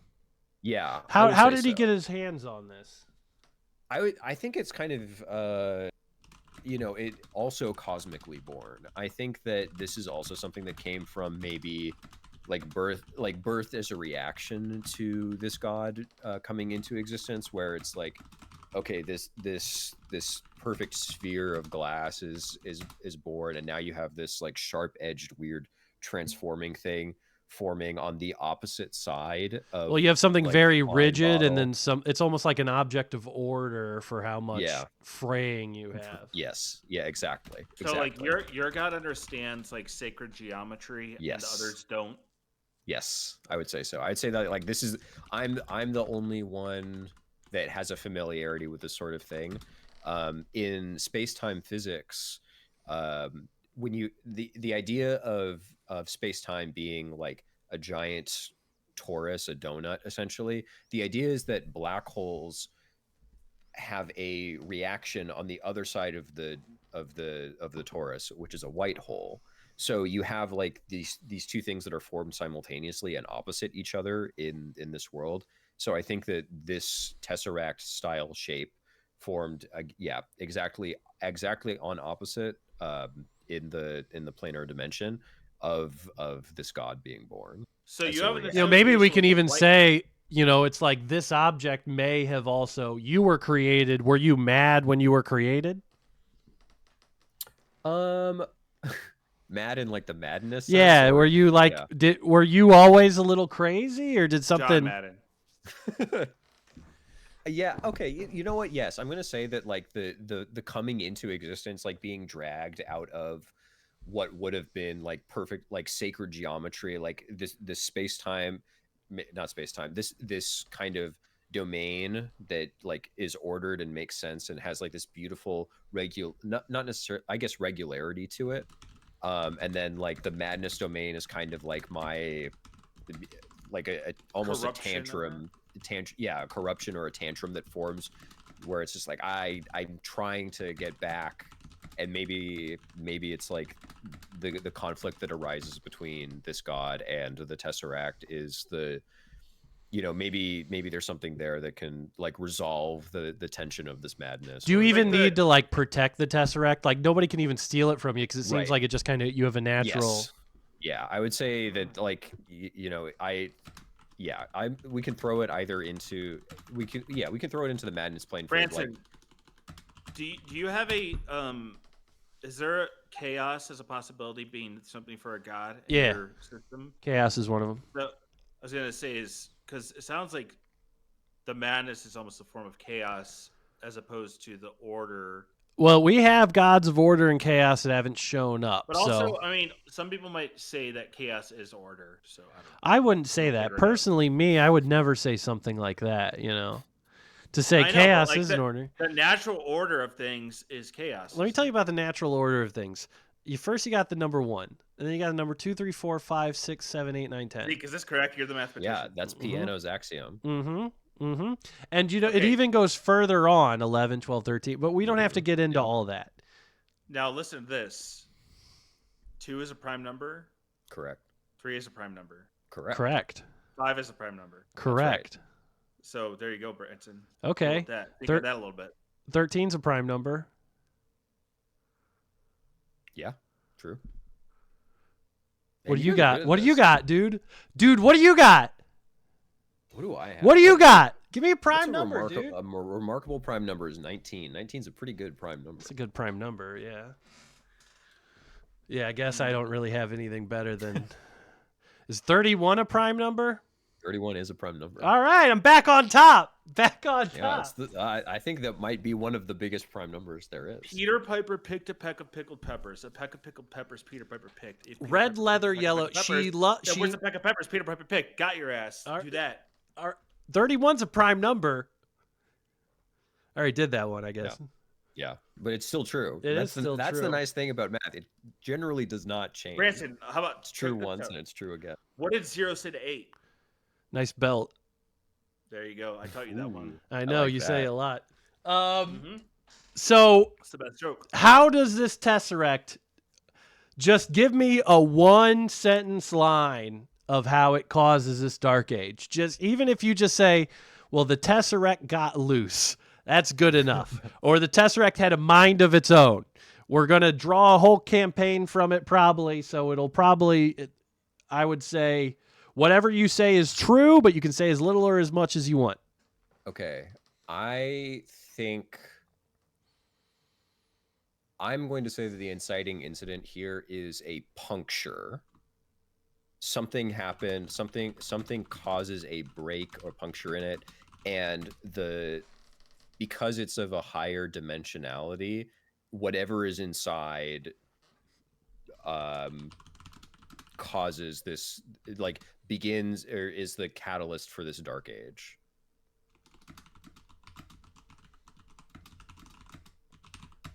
Okay. So those are all that. We're going to do the mortal stuff. Then I'm going to ask you guys some questions about your relationship to the other gods. So we haven't really touched on that Fuck yet. him. He's your rival, and we really haven't yeah. touched on that An yet. enemy, even. Enemy, yeah. Not more. A rival's like friendly. An enemy Yeah. is, you know, Yeah, enemy is like an as harsh enemy. as you An get. enemy to the god of revenge. I mean, it may be. We may have to do something with that's how the Tesseract gets Yeah. punctured. Yeah. All right. All right, time for the fun questions, immortal questions. Actually, before we get going on that, we have your appearance. What do we have your name, the god's name yet? Oh yeah. Zeke. I was yeah, just Zeke. No. I actually I'm gonna return to the roots of Jewish mysticism here, and I'm going to say I'm going to steal the term Ein Sof, EIN space SOF, which is Hebrew for infinite, and I kind of like the representation of like infinity in this sphere and like the changing scales. I think it complements the kind of nature of time Yeah. and like air and space around everything, and kind of the cosmic details that come alongside it. Well, I think a lot of the coolest things about this guy will be the cosmic details of like how, you know, the idea of the sky almost being this infinite labyrinth that keeps mortals from escaping it, you know? Yeah. Like you Yeah. really can't go higher up, you know? Right. And I think that like Joel's idea, Joel's recycling of souls, like there's an interesting interplay there Yeah. where like it's like the soul, you can imagine like the theory of it rising, but then it turns out it's rising to seed below, and then it continuously rises and comes from beneath over and over in this. Well, it's like this cyclic nature. the cosmological structure of it. It's almost become like a jar full of bugs now. There's Yeah. no real escape. There's no real leak. Yeah. We don't, you know, through all the stuff we've created so far, we have no multiverse, no interdimensionality, stuff like that, which I dislike. So I'm pretty happy about. I feel like everybody went multiverse stuff like at the same time, and just everybody did the same shit. So I'm happy about this otherwise. It's a little more grounded this way. Yeah. All right. So we got the intersections are more concrete. Ein Sof. All right. We have his or their appearance. Okay, so let's ask some questions about your interactions. What is the correct way for mortals to worship Ein Sof? Is it a church? Is it a cult? Is it some sort of monastic order? Monastic order. Monastic, yeah. Fucking shit. I've always been a sucker for the monastic tradition. I like the kind of I think that like Discipline is key. yeah, like weirdly there's this I think in some ways I've been thinking about this god as a god of paradox in some ways, where like I like the kind of contrast between a discipline of discipline in adhering to the god of madness, or like a domain of madness in some way, where again it's like this idea of equilibrium where you can balance like the mania, the fury, the madness, these strong elements of emotion, and if you keep them mounted in the same way, monastic temples in the mountains, higher, like closer to the plane or the place where the thunderbirds fly, like that kind of like spiritually gets you into the right approximation of it. Like you have to be at a certain level of spiritual to like kind of even revel in the madness. Yeah, like exactly. If you're just a novice, it would be like you can't even achieve it yet. Right, exactly. You would freak out and kill like your family or something just, like that. Blow your brain up. Yeah. Exactly. Is this like you can't handle this shit? You can't handle it. Would it also be a type of monastery that if a rich family had like a Macbeth style crazy royal child, that they would ship him off to the madness monks or something? Yeah, I would say so. I would say that like I'm Ein Sof is kind of separated and not particular. Like there's no necessarily choosiness to that sort of thing. And I think that the idea that these like people are aware that these monks exist, this ungendered monastic society in the mountains, and you can if you've got a child that is like cursed or born under the sign of mania or whatever, that these are the people that can handle it. These are the people maybe they reel you in and show you how to hone it and like keep it under control for now, because like if you have like a propensity for this madness, you might just be bursting it out into the world without any meaning to it, and like it's dangerous, and they'll be like, whoa. Now, when we talk about this madness, let's talk about that a little bit, because like when we say madness, what types of, if somebody's studying this and studying mania and studying Ein Sof, like what sort of magical abilities, if anything, would they generate? Would they get powers based off madness? Would it be like, would it be the same way you would get powers from like a cleric just by praying to the god of madness or something like that? Like what would these monks do with powers from Ein Sof? Are they there to help heal people? Are they there to honestly maybe don't heal somebody's madness, but maybe foster it and teach them how to use it? Right. Like I don't think they'd be trying to cure anybody. Right. Yeah, I think that it's like it's definitely non-curative. It's like again, it's a striving towards like an equilibrium continues to come up here, where it's just like, okay, these are traits present in our world. These are traits present in our people. If we can foster this balance of the madness, this mania, it's I think of like the pure monastic traditions of like rigorous self-control, and you can talk like if there's still, this is the god of air, like these kinds of representative abilities of like slowing your fall. I mean, I guess I'm just thinking of like the fight stuff, but it's a bit on the nose, and it's the title of a movie, but it's almost like a cure for wellness. Yeah. So even like I think with this one, we can do a lot with like different weird magicians, different weird alchemists, different weird fireworks. Even I imagine these guys have a lot of fucking shit going on. Like I imagine in like a lot of it would be like what we do in the shadows, where it would just be like how Matt Berry's vampire guy just has potions and gadgets and contraptions. I imagine nobody really checks each other at the Monastery of Madness. I imagine nobody goes, hey, that's a little much. Everybody kind of like there's Reiki there. They got everything.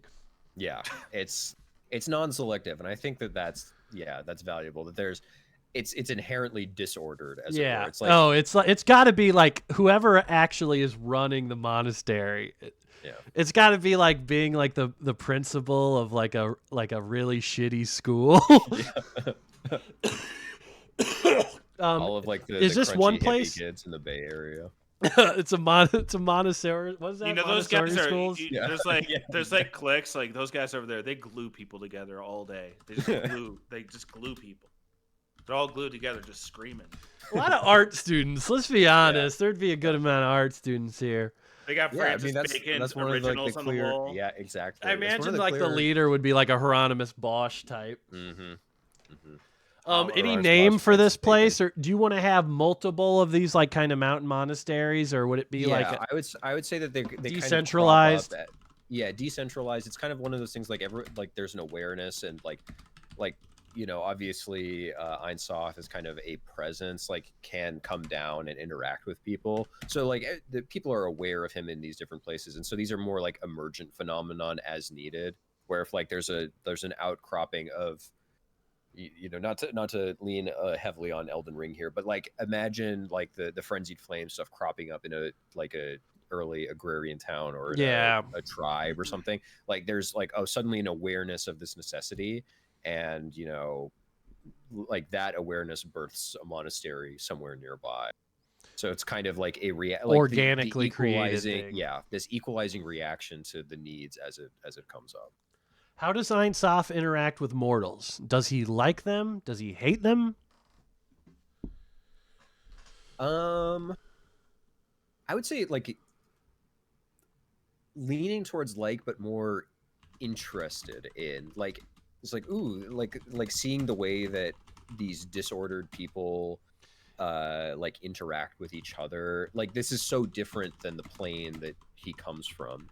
Maybe just like fascinated with like human decision making. Fascination, yes. Like maybe he's so far gone. He's trying to talk like just even understanding if a peasant wants a sandwich or an apple for lunch is just such a monumentously confusing conversation for him. Yeah, exactly. If he's a fan of like sacred geometry and stuff like that, then that probably means he would not understand human subtleties. Mm-hmm. Sorry, what was that, Andrew? I would say like so humans are maddening to him. I wouldn't say quite that, but it's like one of those things where he's like coming from the plane of sacred geometry, coming from this world. Like you can see all possibilities stretching in front of you, and all of them like kind of make sense. But then you're down on the dirty plane, and there's this little sphere kind of floating around, watching this guy choose between, as Branson said, choose between this apple or this other apple. Yeah. Like Ein Sof doesn't have language. He doesn't like. He's like pure. I mean, it's like a completely different form of semiotics to him. Like it's just totally alien, probably. Yeah, it's one of those things where like the decision making process to Ein Sof, it's already decided, like it's already happened here. And so it's like what's this guy doing just staring at these two apples? So like the illusion of free will or free will, whatever it is fascinating to him. Yeah.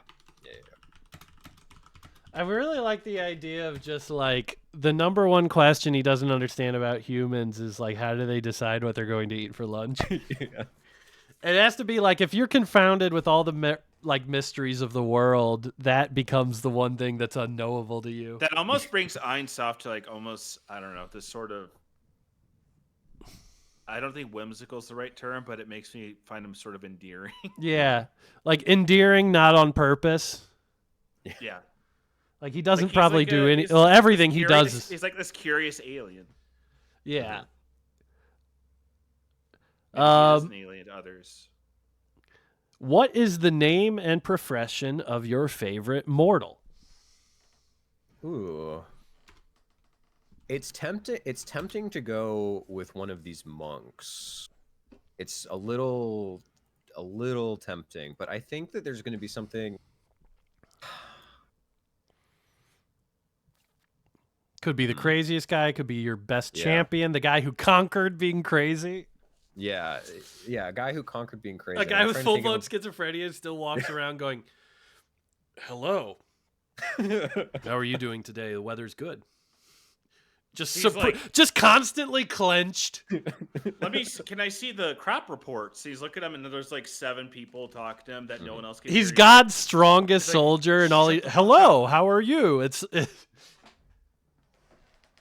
He's just a beautiful mind. Or you could do I'm like trying to- No, go ahead, please. you could do like a Paul the Baptist style guy. Oh yeah. I fucking love like He's so cool. dude. He was a fucking nasty little fucker. John the Baptist, you mean? Yeah. Whoops. All right, I'm gonna stick to Jewish tradition here. I'm gonna say that the name is Chazal, or Chazal. All right. And I kind of like the idea that it's a bureaucratic sort of thing. I know that might be kind of an emergent. Since we're talking about the origination kind of in like cave people era, it might be one of those things where it's just like he's I don't know. it's The taken a long Minoans time. were organized by then, so there That's can be true. That's a good bureaucracy. There's point. plenty of Yeah, this stuff. I'd like to go with like a leader of a bureaucracy. The only here. thing I wanted to do is that I wanted to be like papers iffy. I want to be papers okay. iffy this Yeah. early. Other than that, Someone who's making a lot of decisions for a lot of people, because that kind of ties in with like the interest in the interest in the awakened civilizations, where it's just like this person who has like he's making decisions not just for himself or herself. I guess it's a him. Shazal would be a guy's name. you should. I guess it is. Yeah. I mean, There's girls named Hunter now. You can name people Yeah. whatever you want. Honestly, you know what? Okay, let's just say it's a girl. Let's just say this is a woman, a beautiful woman named A Shazal. beautiful woman, a Oh, beautiful Shazal. bureaucratic woman. Actually, bureaucratic is more impressive. We're gonna put that as Yeah. the leading thing. Yeah. Hey, Shazal. How's it going? I was was well, like Completely rigid woman, just completely I clenched. was at eyes the wide. Monastery of Madness, Shazal. It was 463. She told me about her god, Ein Sof. He's crazy. I sent her an email at 5:46 in the morning. She got back to me at 5:51. I got her bouquet of yellow flowers. They were gorgeous. Oh, Zeke, also, I was thinking of like Yellow King shit. What do your monks wear? I mean, the saffron. How can you get away from saffron robes? How can you get away with like Saffron Rose. Yeah. like it's so iconic and it's gorgeous in its own right, and It it's always also kind of works. it does. It really Because does. like yellow is a color that most people cannot pull off too. Yeah. So that's why it's like so like White unnatural, people. I think. Yeah. White people. White. Well, it's like it's just it makes our skin looks more red. It makes us look sick. Yeah. White people shouldn't wear yellow. If you're like got a little bit of a tan, you can maybe pull off a little bit there. But I think don't know. I think people with very like pale skin, like very clear white pale skin, they can look pretty good in yellow. But I think it's still a more complementary color. I think It's it like can't be either the very pale or primary. you have to be a little bit like darker. Like you have to have like a tan or you have to have like. I get fucking nice Santa skin. Claus nose. If I wear yellow, I'm gonna be all Yeah, primary. if color. I wear red, oof, I'm too Irish for that, bro. Oh yeah. Speaking of yellow, I don't know why this immediately came to mind. My dad's dad, my extremely Jewish grandfather, Oh, for congratulations. the last 15 years of his life, or maybe even a little longer than that, had a bright like canary yellow Porsche 993, and like the car was canary yellow. The rims and So wheels were cool. canary yellow. The seat belts were canary Oh yellow. my That's how God. yellowed out this car was. Was there a Tweety Bird decal anywhere to be seen? God, I wish It there turns was, out but there was Zeke's not. grandfather was Dick Tracy. The Jewish Dick Tracy. Cheers, Dick Tracy. Is Warren Beatty Jewish? I don't think he is. I don't think so either. My Go gut to feeling is that he's not, ishejewish.com. You type in its name, it tells you. Well, Zeke should know. They I all know should've- each other. You guys Dude, all know each other.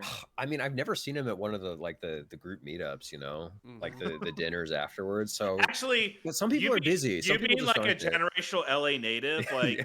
I'm surprised you haven't like ran into Warren Beatty at some point. God, I wish. He's so tall. I would have noticed him if he I think was he's like at any- 6'1". Yeah, that's pretty tall. Think about like the Nah. rest of like the movie crowd. Branson's That's- I mean, tall. Branson I'm is 6'1". Yeah, but I mean, not like Andrew, when you were in town, 6'4" is tall. 6'4" is tall. No, I'm I saying that understand. to me, that's if you're like 6'3", you're pretty tall. I'm like 5'8". 6'4" is I think- tall. I think 6'1" to 6'3" is normal. Just kidding. You're No, above like, average height, but you're not a tall guy. You're not Tall like, is 6'5" and up. if No, you don't- 6'4" and up. 6'4" and up. if you don't have to get clothes at a different store, You're not tall.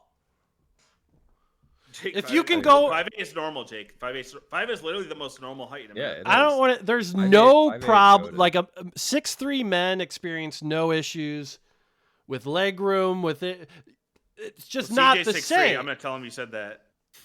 It's not the same. Well, his string bean, you can cram him anywhere. Yeah, but okay, you can't say that shit because someone can have very long legs. Stupid. That's true. I do actually. It's funny. I have very short, or not very, but I have short arms and legs for my size. So I'm you have all pretty torso. long legs and shorter arms. Huh? Never mind. Can you have different? I guess you can have because my arms are not short. Felix is like the same height as me, but he has a very long torso and shorter legs and gorilla arms. Where are we at? That's why Okay. he sits like a freak. Like he always sits like a gorilla. Like Oh this. yeah, he loves He sits resting like- on his he knuckles. looks like a fucking. He sits like a fucking. marionette that somebody just dropped. God no! What are the fucking monkeys with the big that run like? Gibbons. Oh, Gibbons. Yeah, He seems like a gibbon, which I told him Yeah. once. He was like, "Thank you." I love That is Gibbons. very. man. He loves that compliment. That's a really good compliment. I meant that as a compliment. Yeah, no, it's good. It's perfect for him. That's Well, what if he I'm took it saying. as a compliment, you meant it as an insult. That'd be something altogether different. I don't know. All right. For the god, moving back along to it. When you are in the mortal realm, what kind of stuff is Ein Sof usually doing? I would say it's if it, like we'll just put a mix here. One of the things is observing. I really like an observant god. You know, again, the moral form being kind of just this sphere that can scale up and down in size. So it can be, it can be like the millipede. It can be going around and observing things. The boyar Rel- gods. Yeah, I think that there's something interesting, That's especially probably for something- maybe we can even play a little bit of why your gods are a little rough around the Yeah. edges with each other. You guys are always running into each other. You guys will be like watching a nondescript frog both at the same time. Like it's not even mattering, but you're just like annoyed Right. by each other's presence. Coldwell is Totally, yeah. observing if animals in his realm enact revenge. Dude, I love that. Animals getting revenge. That's cool. Birds will take dumps on cars of people they don't like. That's true. Even though I just It's know so that I read crazy. that in an article and then I just started saying it like it was true. I mean, crows are Crows definitely that smart. recognize. Yeah, crows recognize faces. So Yeah. it's like, yeah, I tried leaving out coins and stuff for a crow once to see if he'd be my friend. He didn't take any of them. So I'm never trying to be friends with a bird again. Yeah, but you claim with Tom that you killed a bird, which you didn't do.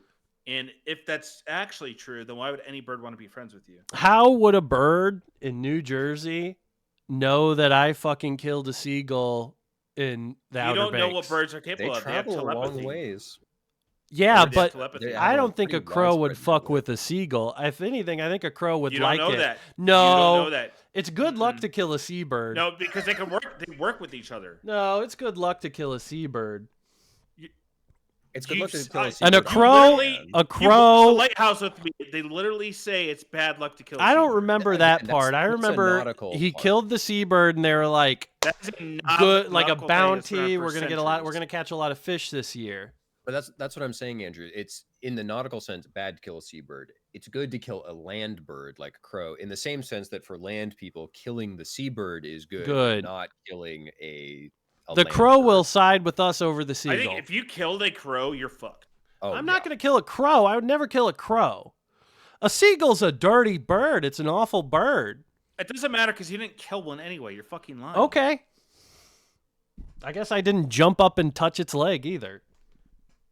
Well, I believe you did that. You didn't kill a bird.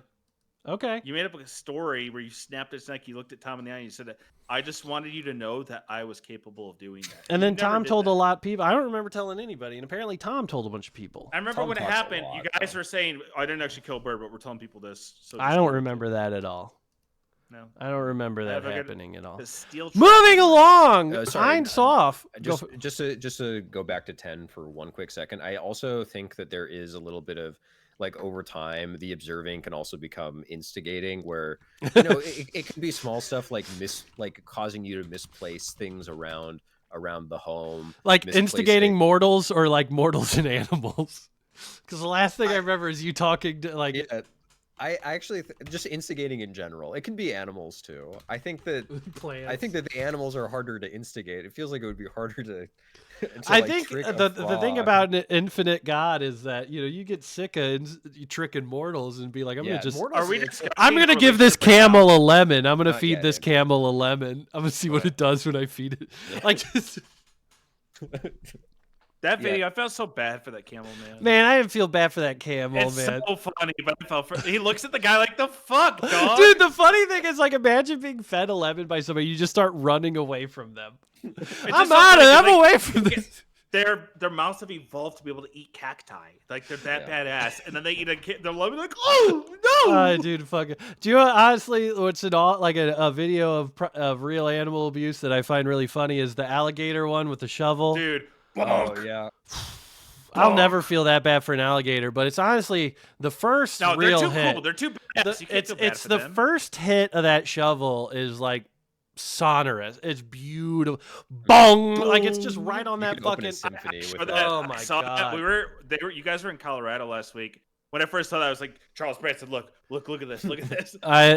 Dude, it's just like video game runner. It's just like it's like a PlayStation game mentality of let's run around. Kind of get sassy. They're like, no, I'm gonna stick up for myself. He goes, dog, No! like, fuck this, and they get in the water. It's so funny. Like it's just pure comedy. All right.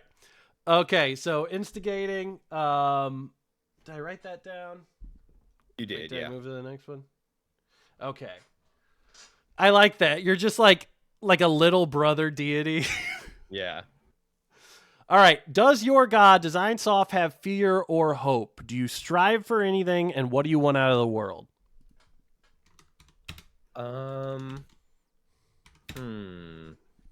I would definitely no on the fear and hope thing. Again, I think there's a passivity here. Yeah, you've That I never kind of been like. mortal. You've never. Yeah, exactly. It's like it's you entering in a whole new world from what you were familiar with, and you're just like, well, okay, I guess I'm here now. And it doesn't seem like I guess gut feeling that like there hasn't at least none of like the mortal world, none of the things that I'm observing have like really Yeah. no one's been able to come close to harming me or anything like that. So like what is there to hope or fear? Maybe just like that sort of thing. Striving for anything. Again, Like, no, do I you think- want madness to inherit the world? Do you want to eliminate madness from the world? Or do you just think people should figure out how to use it? I think people should figure out how to use it. I kind of, again, going back to the equilibrium thing as being like a weird interpretation of the madness sort, but like madness being present, these things being present in this world, and over time, I want things to converge to being in equilibrium with each other in the kind of the way that my old world was, where like there were all these disparate elements, but they existed in harmonious nature with each other. And here there's conflict. There are these like shearing edges against each other. And I think that, striving towards equilibrium where the madness, the mania, the other things are in balance over the course of time, where things are kind of in equal measure to some extent, or balanced out on the larger scale. All right. Okay, so we're just generally that you're hoping things ease towards equilibrium. People figure out how to use madness. It's not that important. You were never a baby. You've always been a god. You have no fear, no hopes. You exist in the world as like not worrying about your mortality at all. So you have like a little. You seem to, even though you are the god of madness, you seem ironically less stressed than a lot of the other gods in the world probably would be. Yeah. All right. He had no concept of like strife. Yeah. You from the second you existed, you were instantly a sentient god. Yeah, I made myself. Mm-hmm. That's basically the Christian God. Yeah, I guess every. I just figured it out. Abrahamic religions, like God is just like I'm just Whoop whoop. I can't die. What up, though? I kind of like that as like an avenue for the conflict, though, where like Coldwell rose up. Exactly. Coldwell and has a disdain for that. Yeah, exactly. It's like You don't have to work for this shit. like the self-made millionaire versus the inherited millionaire. Yeah, the guy who became a god by literally by killing and being killed, and was reborn through a god of life, is not going to look very well at this guy who just all of a sudden, well, here I am. All right, so Yeah. you guys are enemies, right? Yes. Coldwell and Ein Sof are So- enemies in every sense of the word. Yeah, Andrew, when you hear gods as enemies, what's your gut instinct about that? Like, to you, what does that conflict look like? What does the relationship of enemies look like? I'd like to hear your thoughts on this. I don't think. Obviously, Coldwell has no issue with gods in general because he's now a god. He is wary of deities and gods that have no connection to the humans he has a connection to. So you came from an abstract realm of sacred geometry. Like I said, no language. Like it's pure. Like even like the semiotics of it. Like I can't comprehend. Maybe now I can because I'm a god, but like the humans can't. He doesn't like how God's like your god. Not just you. I think you're my enemy, but I'm sure Coldwell has other enemies. But he doesn't like how gods manipulate living beings in this realm.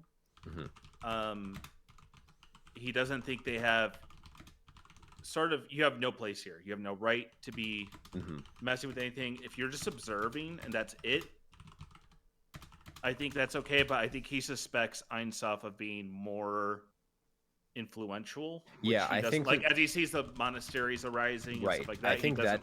That's a really interesting point of conflict where like you have your connection to your like heritage and your people. You've got like a former relationship that leads to your worship versus me coming and kind of like these things popping up, and I as you said, have no connection to the monastery of these monks.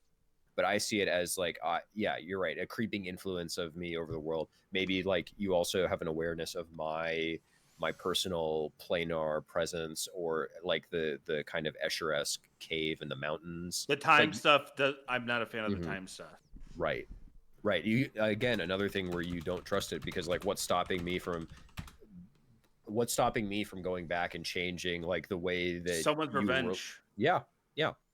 Like what if the time like controlling of time or makes useless the need for revenge, because like if you can go back, if you can change elements of time, if you can like slide the thing back and prevent this conflict from happening, or maybe the idea is that in the future, like I'm proclaiming this equilibrium that will come, that will no longer make revenge necessary. Well, even it could be something like playing with the revenge thing, in that you operate with mortals coldly. You're not really interested in their individual squabbles. You're more of taking an overall look at them because they're so far beneath you, you don't really understand them. It could be something by using something with time, you eliminated the need for or the person that maybe was Coldwell was trying to get revenge on. So maybe through the use of time, you made it so that his revenge was unsatisfying, either by killing somebody of old age before he's able to reach them, maybe reversing a decision so somebody goes back to being a child. Yeah, maybe somebody who did something, he reversed the decision, sets the guy back to being like 13 years old, and then do I kill a child? The god of time put me in a fucked up spot. Yeah, I think that maybe there's something here, like maybe at one point I have to demonstrate my powers or something like that, and so I thunderclap happens in the sphere. Something time wise in the past is rewritten that changes Coldwell's relationship with people. Or maybe you could do something to even change the history of the brine that would really make him mad. Whatever it is, like it's unnatural to his realm that should exist, because with revenge and everything like that, there's like two different paths you can take. And one thing I want to say about Coldwell is because of what he's been through and his control over revenge and his dominance over it. I think that it is possible for him. Like, I don't think he would like it, but I think he's able to grant, like, one of his most like devoted followers. Like, it would probably take a lot for him to do it, but I think he has the ability to grant them to forgive, and that's like a next level thing that is like untouchable, kind of. But those are the only ways to do it. It's either revenge or forgiveness and like letting it go. Mm-hmm. And if you go and you're like reversing decisions that are set in stone in his order, in his world, that's like heresy. Like, it's blasphemy. Yeah. And that's why Ein Sof is fucking with that. Right. I think that like I like the way that this conflict has emerged now, where it's like I was like, oh, I can prove to you that this is all just. It's meaningless. It is meaningless. Yeah, exactly. And like this is all the only thing that matters. Right. Exactly. Exactly. It's a top down versus bottom up approach, and I think that's like a great point of tension. One thing we could do too is, we could use the God of Time element with the death, the first death of Coldwell, and maybe he was being observed by Ein Sof. Well, I guess technically he would come after. Maybe Ein Sof arrived not too long after Coldwell died. Yeah. Maybe somewhere in the interstitial he came, or even maybe by using time magic, he was able to go back in time and watch Coldwell die. Coldwell died a while ago. Like, let's say his brother is an elder of the tribe. The leader is an elder now. Yeah. Yeah.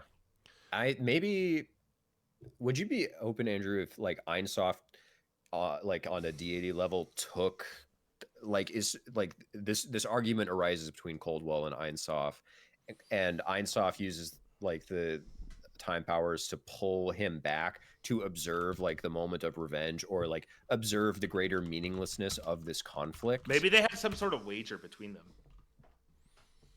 like you were trying to prove something and I didn't want to believe in it, something like that. Like and I think like that just like a court of like just like a back and for like a philosophical, almost like chess game between the two, where they're just like, let's see what you like. All right, show me what you're talking about. I like that it comes up first as like a kind of show of strength or conflict here, and then it like we both have doubled down so much, and like it's like, the annoying guys who are trying to prove something in like a Reddit thread or a replies thread on Twitter, where it's just like, oh, like here's every piece of documentation, and then like if I pull you back in time to observe like the intergenerational, like the internecine conflicts that lead up to your martyrdom, and show like pointless. Yeah. Pointless. And then you're stripping me of everything that ever mattered, all meaning, which I'm gonna personally reject, because who wouldn't? Yes, exactly. But because Ein Sof didn't come. You don't from understand. This You don't understand. Exactly. I'm like trying to show you. Oh, and it's ultimately, as an outside observer, I would say Ein Sof is correct, because it is ultimately meaningless. So he took him on like a Christmas story that freaked him out. Yes. Yeah, exactly. Like, it is ultimately meaningless, but also you could argue, what's the point of life then at all? Yes. If we're all just matter, that like there's the two things, because you're basically like, it's like the whole thing of like out there are just rocks in space and they have no thought or anything, and they're like better off because they don't have sentience. I want to get revenge again. I want to get revenge. Like, revenge is at least feeling something, which is like the whole. I'm the human side of everything. You're the abstract. You're just the pure abstract. It's a wonderful life. We're gonna clash. Except instead about money in the banks, it's about getting revenge. Instead of an angel, this giant fucking sphere. Well, I don't have your sword. The bank has your sword. Well, I didn't die for nothing. I killed them for my people, and now I'm a god. I got a 1,000-foot well instead of my house. It didn't mean something. The blood I spilled, it helped over at Gary's farm with the crops. It helped with the armor at the blacksmith. All right. Yeah, Coldwell's is Jimmy's story. I like it. It leads to like this bitterness. Where do you guys stand then after this whole thing? Like, how you're his enemy? Is it on? Are you guys fighting? Are you arguing? I'm gonna leave this up to Zeke. Has Ein Sof visited the bathhouse?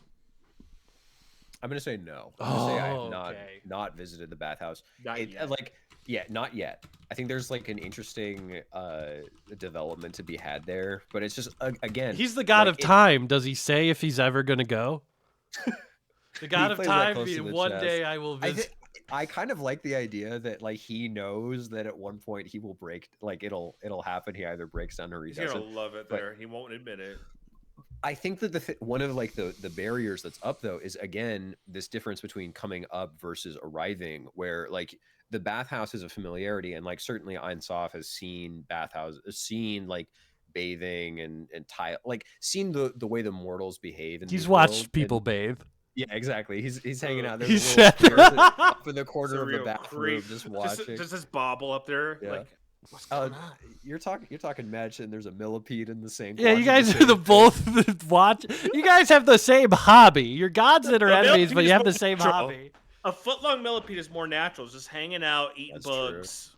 Well, That's yeah, I true. guess you can't watch people bathe if you're a foot-long millipede. Coldwell, listen, Coldwell can't really talk shit. He's a larynx. He's a millipede.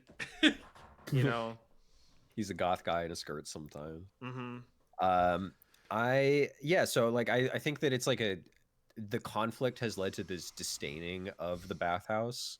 So it's just like I have a relationship with the other deities. I imagine all of the other deities in this. All in the this other pantheon- deities would be like, Ein Sof has visited the bathhouse. Because Yeah. also, the one thing I do want to think, like, not necessarily in this age, but like as it gets more towards like year zero, as it progresses, I view gods as just like family members that are always arguing. Like it's just like the rest, like Mount Olympus is just Sir, and they're just like Vanderpump Rules. Like the gods would Yeah. just behave like Vanderpump Rules all of the time. It's because, like, I mean, if you're a god, what else are you gonna do? Mhm. You're gonna argue all day. Yeah. All right. Ein Sof, though, we have one more roll for you before we wrap it up. I don't know if we're doing it next week. I'm going to try to get somebody for next week, but I don't have anybody scheduled right now. But you are going to determine your god's relationship to the next one by rolling me a D8.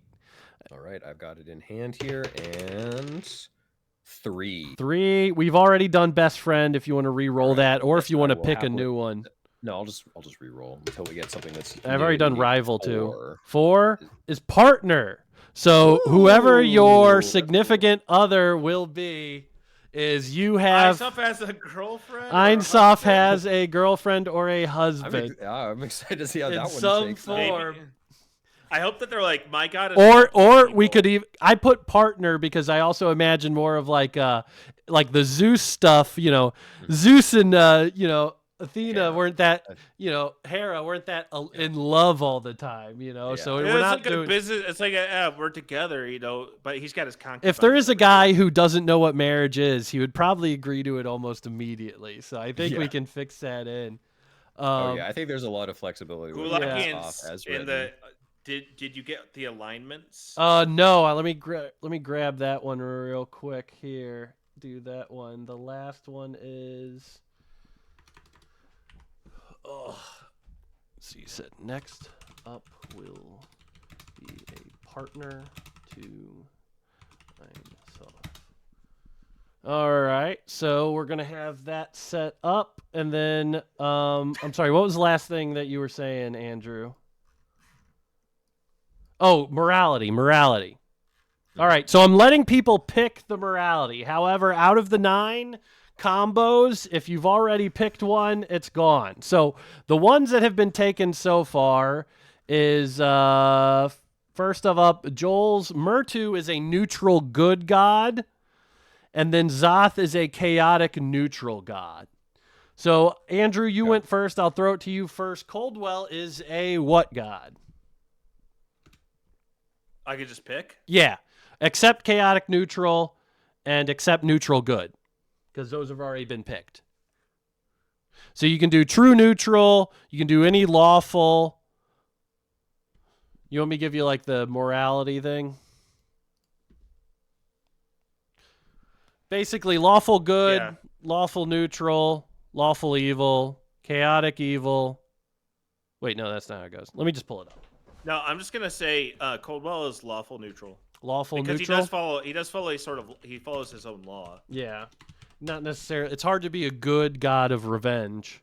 in darkness. Yeah, but Kind of just like. I also like how my best friend's an ocean. That's cool. yeah. That is cool. Oki's my best friend. Also, the god I made, it's not me, but I also like Right. now I'm Coldwell, Yeah. Zeke is Ein Sof, Yeah. Oki's It's the easiest we- way to mentally do it. Yeah, exactly. We have to do like these. All right, I gotta avatars. roll through this shit looking for this shit all again. I All might right. have to do some art. Once we get all of them, I might have to start doing some art for these. Oh, dude, I Oh, love yeah. that. All right. Just as a side project. I can actually send you. I got some photographs of like light globes at night that might be. Well, you know a what I was good thinking of was inspiration. my guild navigator Ooh. art.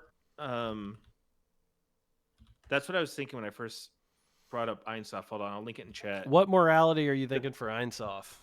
It sounds like chaotic good ultimately. Chaotic good. Yeah. Yeah.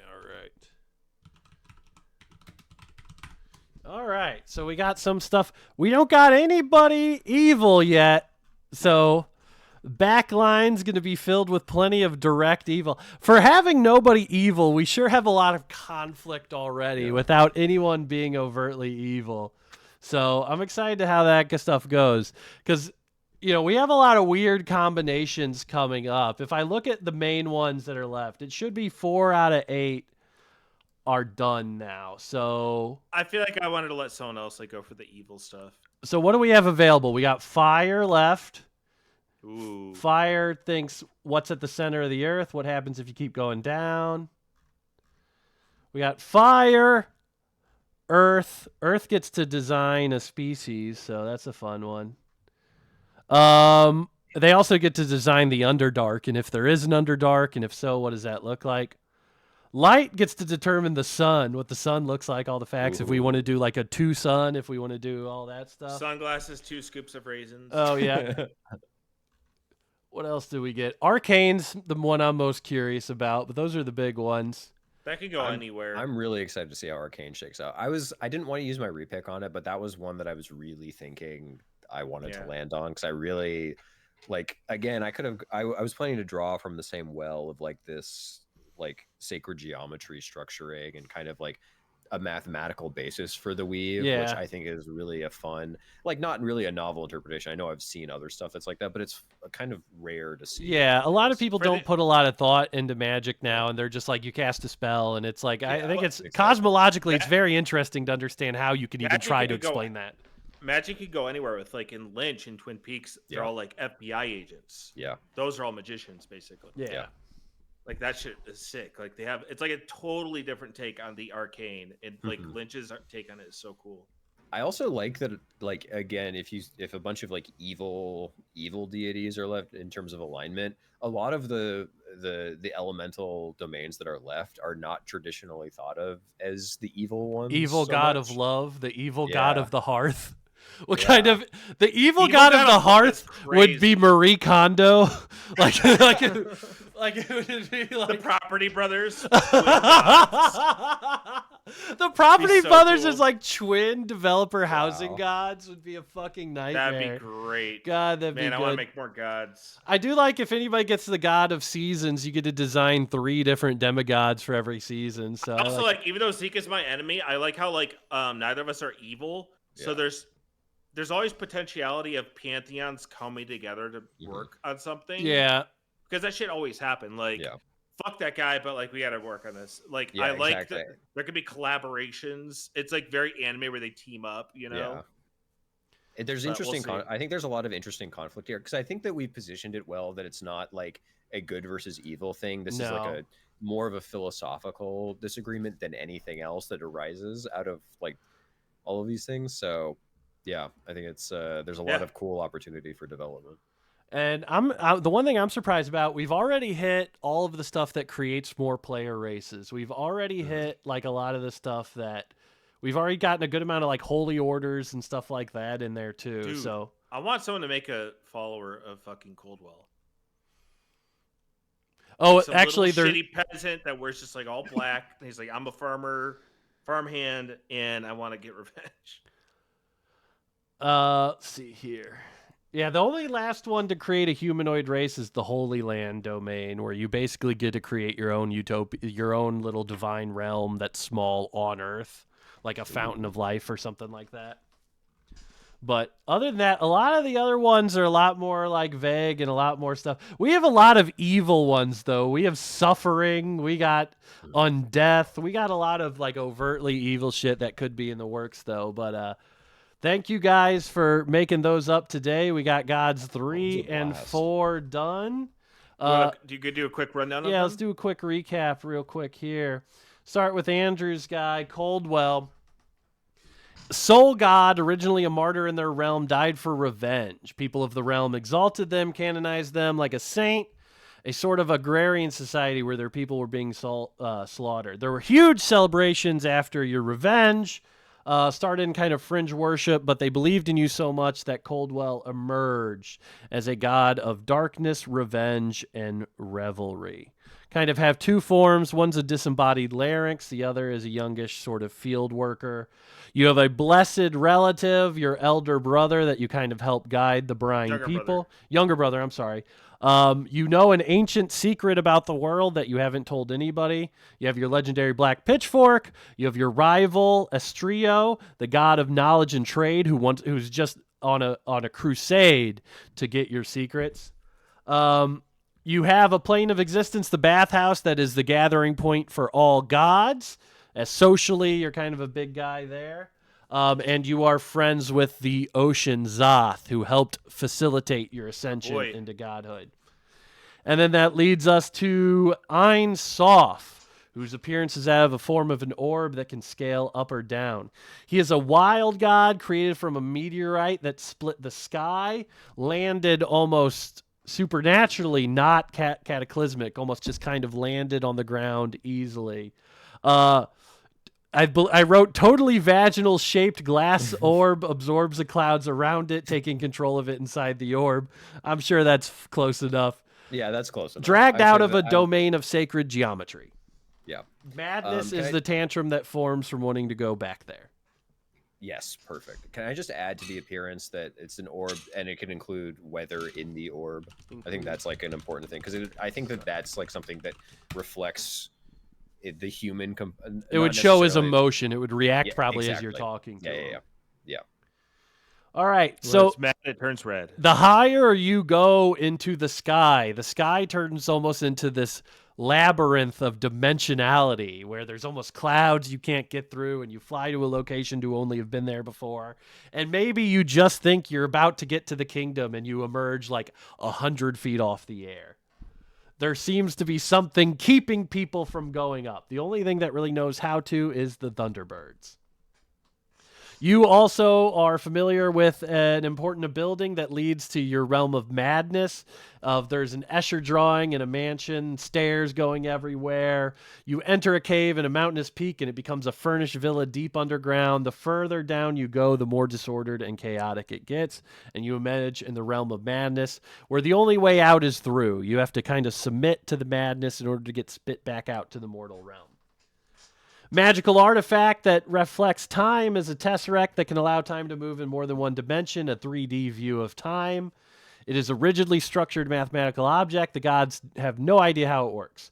It's also cosmically born. Birth is a reaction to Ein Sof, so it's an object of sacred geometry that he seems to innately understand. And the final campaign is going to be haunted by this tesseract. So a bleak, whatever is inside is going to be a catalyst for the Dark Age. Ein Sof also has some sort of husband or partner or wife or something we will figure out at a later date. So I'll let them explain that to you. So those are the third and fourth gods we have today. You guys want to say anything before we hop off here and run in the end here? I want to thank both of you for doing this, and thank you especially to Branson for inviting me on. This was an absolute blast. Oh, thanks, man. Thank you so much for doing it. Branson was trying to figure out who I would want to do it. And I was like, Zeke is a D&D player, and he would love to do it. So Love having think real of it. D&D players. Love some real ass. You know what I've been experiencing a lot, Zeke? These fake ass D&D players who played Dude. maybe 2 games. I'm just saying. And they Zeke come in has here, the they're like, brain "No, I know for how it. to play D&D. You don't know how to play Zeke D&D. has a brain for it. I'm just saying. You don't know how to play D&D if you only play 2 games. Get me out of that shit. I need Someti- real D&D players." Sometimes people have a good intuition for it. Well, sometimes people play for 3 years and they still don't know The the biggest rules. thing is That too, there's 2 yeah. things. 1, don't be afraid to fucking role play, and 2, let your imagination go wild. Do an annoying voice. Imagination. Get it over with. Don't be a cool edgelord. Do an annoying voice. That's my first suggestion for Also, any the other D&D. rule is don't try to fuck the other characters. That's a great rule. Don't try to fuck the other characters. You gotta make the DM gotta do all that I'm a with 36-year-old man. You want me to flirt with you? You want me to try to do that? I don't want to do that. I don't think anybody wants to see that. If you aren't a D&D player, fuck you. That's right. Oh, shit. Did it drop out? Uh-oh. Uh-oh. I think that's a Discord one. I think that's not on Call me. it crazy. Uh-oh, there we go. We're back. I- I don't know if that was yeah, me or if that was a thanks for doing Discord it. one. I just want to say Coldwell will get his ultimate revenge for his people, Mhm. and will get Ein Sof the fuck out of his realm. All right. Is kind of just chilling. and Unless he's Ein gonna Sof figure- shows up to the bathhouse and says, "I'm so sorry. I apologize. We'll forgive figure you." it. We'll figure it out. We'll figure out what kind of cock is going to appear in the clouds inside Ein Sof. when it comes up. Yeah, we're figure out how that works, but it's written Yeah. in now. So, Yeah. thanks everybody for watching. I'm gonna go ahead and head off. Thank you to you guys for doing it. We have 4 out of the 9 gods done, so we're well on our way, about halfway. Once we get done with the gods, we're going to build some tribes. We're going to build empires. I'm currently making up all the shit for that now. I'm basically going to Crusader Kings 3 and looking up Okie- cultural traditions and trying to Okie put said- them on a graph. Oki said this. I don't know if I could decide this. Can Zoth be the water in the bathhouse? Yes, he can. That's There you cool. go. It's it's red water in the bathhouse. Oh, so they're just laying in Zoth, laying in a It's god. that's dope. Oh, that honestly, is yeah, nice. like a red vapor. That's coming nice. up. All Ooh, I right. like Thanks that. for watching, guys. I'm going to go ahead and end it Thank here. you. Lore Club, we're going to try to do it next week, but we'll see what happens. All right. Love you. Bye. Mwah. Bye.